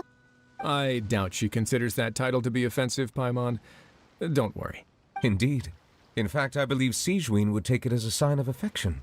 She has spoken of this doctor on many occasions, and it sounds like she was a truly generous individual. In those days, many people harbored prejudices against Melusines. She was the only teacher willing to take Seedween on as a student. Wow. It's really nice of you two to be here for Seedween. Guess you guys really look out for your younger colleagues, huh? Younger colleague? Well, that might be true for the Udex, but I'm not sure I can say the same. Seedween served a sentence in the fortress of Meripede hundreds of years ago. and after she did her time, she decided to stick around. She's been an integral part of our administration ever since. Strictly speaking, the head nurse has been around longer than most people in the fortress, myself included. Pretty sure that makes me the younger colleague. She served a sentence? Yes. Long before I became Udex, there was an ancient law in Fontaine that prohibited any attempt to transform another species into a human. Initially, I and most researchers believed this law to have been imposed due to ethical concerns. But now, it seems more likely that the law was nothing more than an insurance policy, a way for Egeria to ensure that her people would remain insulated from the truth, thus enabling them to lead more straightforward, happier lives. Ignorance is bliss, as they say. Sigewinne had her reasons for choosing to obtain a human form, but the act was nonetheless in clear violation of the law. Could you tell us a little bit more about what happened back then? Certainly. Sigewinne does not object to her close friends learning about her history. In fact, I first learned of it myself because she confessed the truth to me of her own volition.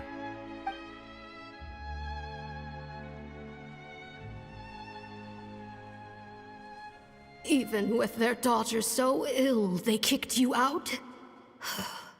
Stubborn as always. And prejudice isn't a disease I can cure either.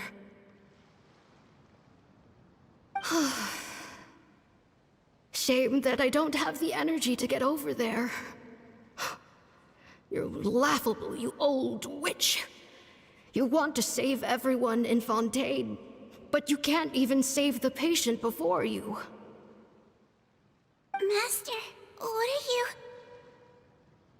I discovered a strange disease, one I suspect that every Fontainian suffers from.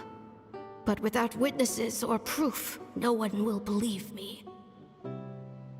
I had no choice but to experiment on myself to find a cure, but I hit a wall. And as you can see, it took a wretched toll on me. Then I'll find a cure for you, and then you can go cure her. There's no need. I'm beyond saving now. There's nothing you can do. But, Master... As I said before, a doctor's duty is to treat whatever ailments they can. I know, but they don't trust me at all. That girl. She's your first ever patient, isn't she? Tell me, what cost are you willing to bear to see her cured? I'll do whatever it takes. Even if it means breaking the law and being punished for it? As long as I don't hurt anyone. Yes. Spoken like a true student of mine. Then I shall make one more final gamble. And see my experiment through to its end. Leave me for now, and come back in 2 hours. If I am able to work this miracle, then I will have found a way to save all Fontainians, and I shall be able to help you treat that girl. If not, then it means there is one more disease in this world that I cannot treat. In that case, do not come looking for me. I will leave you a parting gift. An accidental discovery happened upon through my study of this strange disease. It has little use, but it will at least help you cure this one patient you can reach.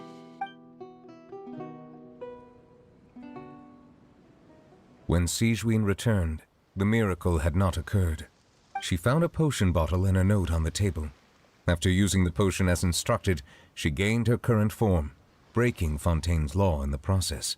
And after I had confirmed the veracity of the events, I gave my verdict. So that's what happened. I fear Sigewinne only understood the full story after the truth about the dissolution of Fontainians was uncovered. When I reflected on all this with that knowledge in hand, I felt a deep sense of regret. As I use the law to uphold justice, there are times when I cannot help but acknowledge its ruthlessness. After the final details of the events surrounding Sigewin's transformation came to light, I checked several sources and, thankfully, the legal code does not require Sigewin to shoulder any additional punishment. Wonder how she feels about all this. Since she invited you here, I imagine she intends to speak of these matters with you, no?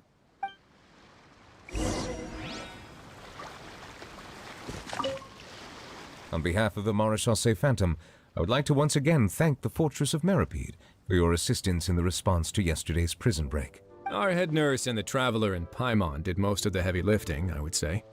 Sigewin seems to be in good spirits. I trust work hasn't been too hard on her lately? Well, she might be the only permanent medical staff in the fortress, but there's plenty of people with medical knowledge willing to help her out. I am most relieved to hear it. The way you're asking after her well-being makes you sound like a concerned parent. Well, I won't lie. I've always seen myself that way. Showing your age a bit there, don't you think? Indeed. Actually, I often forget just how much older I am than you. Well, while we're on the topic, what did you do before getting this job anyway? Spend all day swimming in the sea from east to west and then north to south? Yes, and from the surface to the ocean floor on occasion. Wow. Impressive. Apologies, that was merely an attempt at humor. You can disregard what I said. That's impossible, I'm afraid. My imagination's already running wild. Let's ride!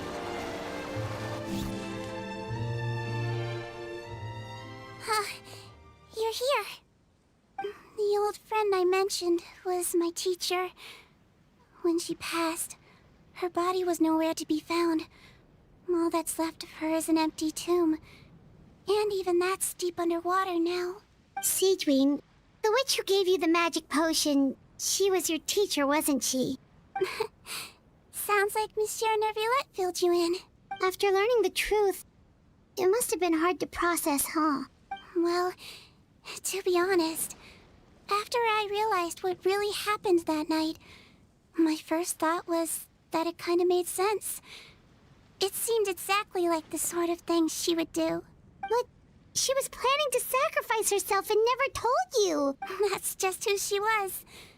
If lying is what it took to get a kid to take their medicine, then that's what she'd do. All right, but why did you turn yourself in? I broke the law, simple as that. My teacher made her choice, and I made mine. True. It's just the way Potton framed it when he was asking you all those questions, it made Paimon really mad. You're not like him at all, and everything Neuvillette said confirms that. And yet, you were still convicted and thrown in prison. It just feels so unfair. Unfair? I happen to think just the opposite. If I hadn't served that time, I'm not sure I would have been able to stay strong when he was questioning me. What makes you say that? I knew you'd be curious. Let me tell you a story. The verdict came down. This Melusine is guilty. The Iudex defended the authority of Fontaine law, but he did not confiscate the Melusine's medical kit. And so, the Fortress of Meripede gained a new little doctor. She still wore her hood and raincoat, even though it never rained in the fortress. Perhaps thanks to her human appearance, no one refused her treatment. She treated more and more patients, and her sentence grew ever shorter. Finally, the people of the fortress could not live without her, and though her sentence ended, she did not leave them either. Then one day, she received an invitation from the outside world. The location seemed familiar, and when she arrived, an old lady was waiting for her. She saw right through the Melusine's disguise, but didn't reveal it. Instead, she asked a question. Tell me, why do you think you gained the respect of so many people, despite being a Melusine? Because I look like a human? It's been 50 years, Sigewin, and you haven't aged a day. I think everyone knows you are not human. I finally found you, after all these years. I still remember, you know. It was you who saved me that night. But how? I was no longer a Melusine by then. Does it really matter if you're human or Melusine? I remember the warmth of your palm. It's quite unmistakable. And you know what? It hasn't changed one bit. You don't have to hide anymore, Sigewinne. These days, everyone wants to make friends with Melusines. And I think that it's all because of you. I'm sorry I couldn't say this until now, but thank you, Dr. Melusine. Now that's an ending Paimon can get behind. After hearing everything Potten said, I wanted to tell him that it didn't matter who he looked like on the outside. But it was too late. The warmth in his palm had already disappeared. I tried to treat him, but the roots of his problem had nothing to do with his face. I understand. Thanks, you two. I appreciate you being here for me while I talk this through. Oh, it's nothing. Our pleasure. Oh, there's one more reason I invited you here. It's about time I finally give you what I promised.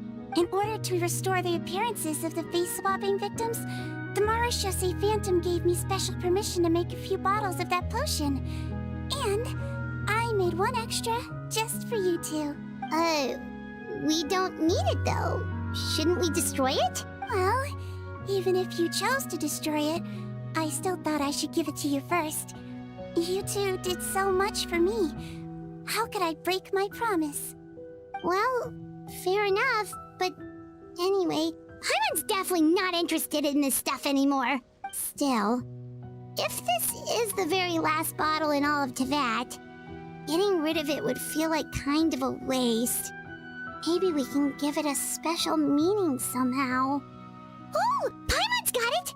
Melusine physiology wasn't affected by the Great Flood, right? So that means the potion should have a permanent effect on you. In that case, what do you say, Sigewinne? Ever thought about transforming back to the way you used to look? After all, from a Melusine point of view, Paimon bets Melusines look the cutest of all. Paimon, after everything, do you really think it matters whether I'm Melusine or a human? Well, what was Paimon thinking? You made up your mind a long time ago. Yeah, let's just destroy this thing. Leave it to me.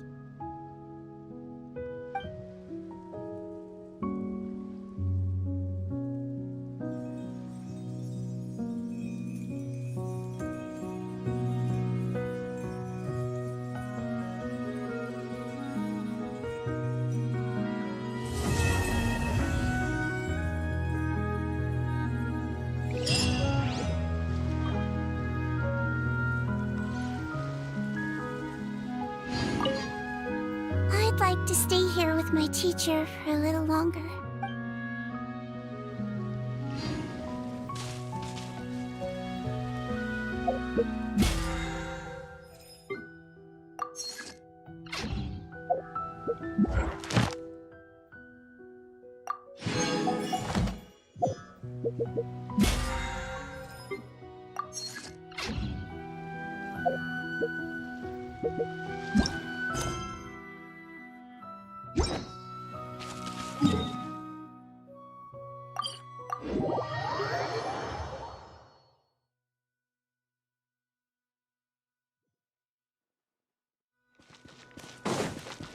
Ad Astra at...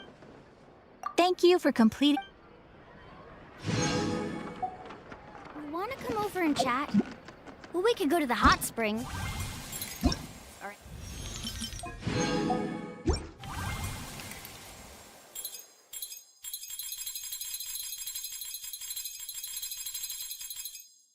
Anywhere, really.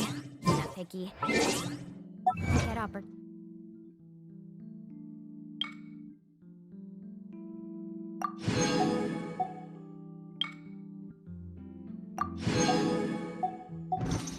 like this very often, so I've brought my camera with me.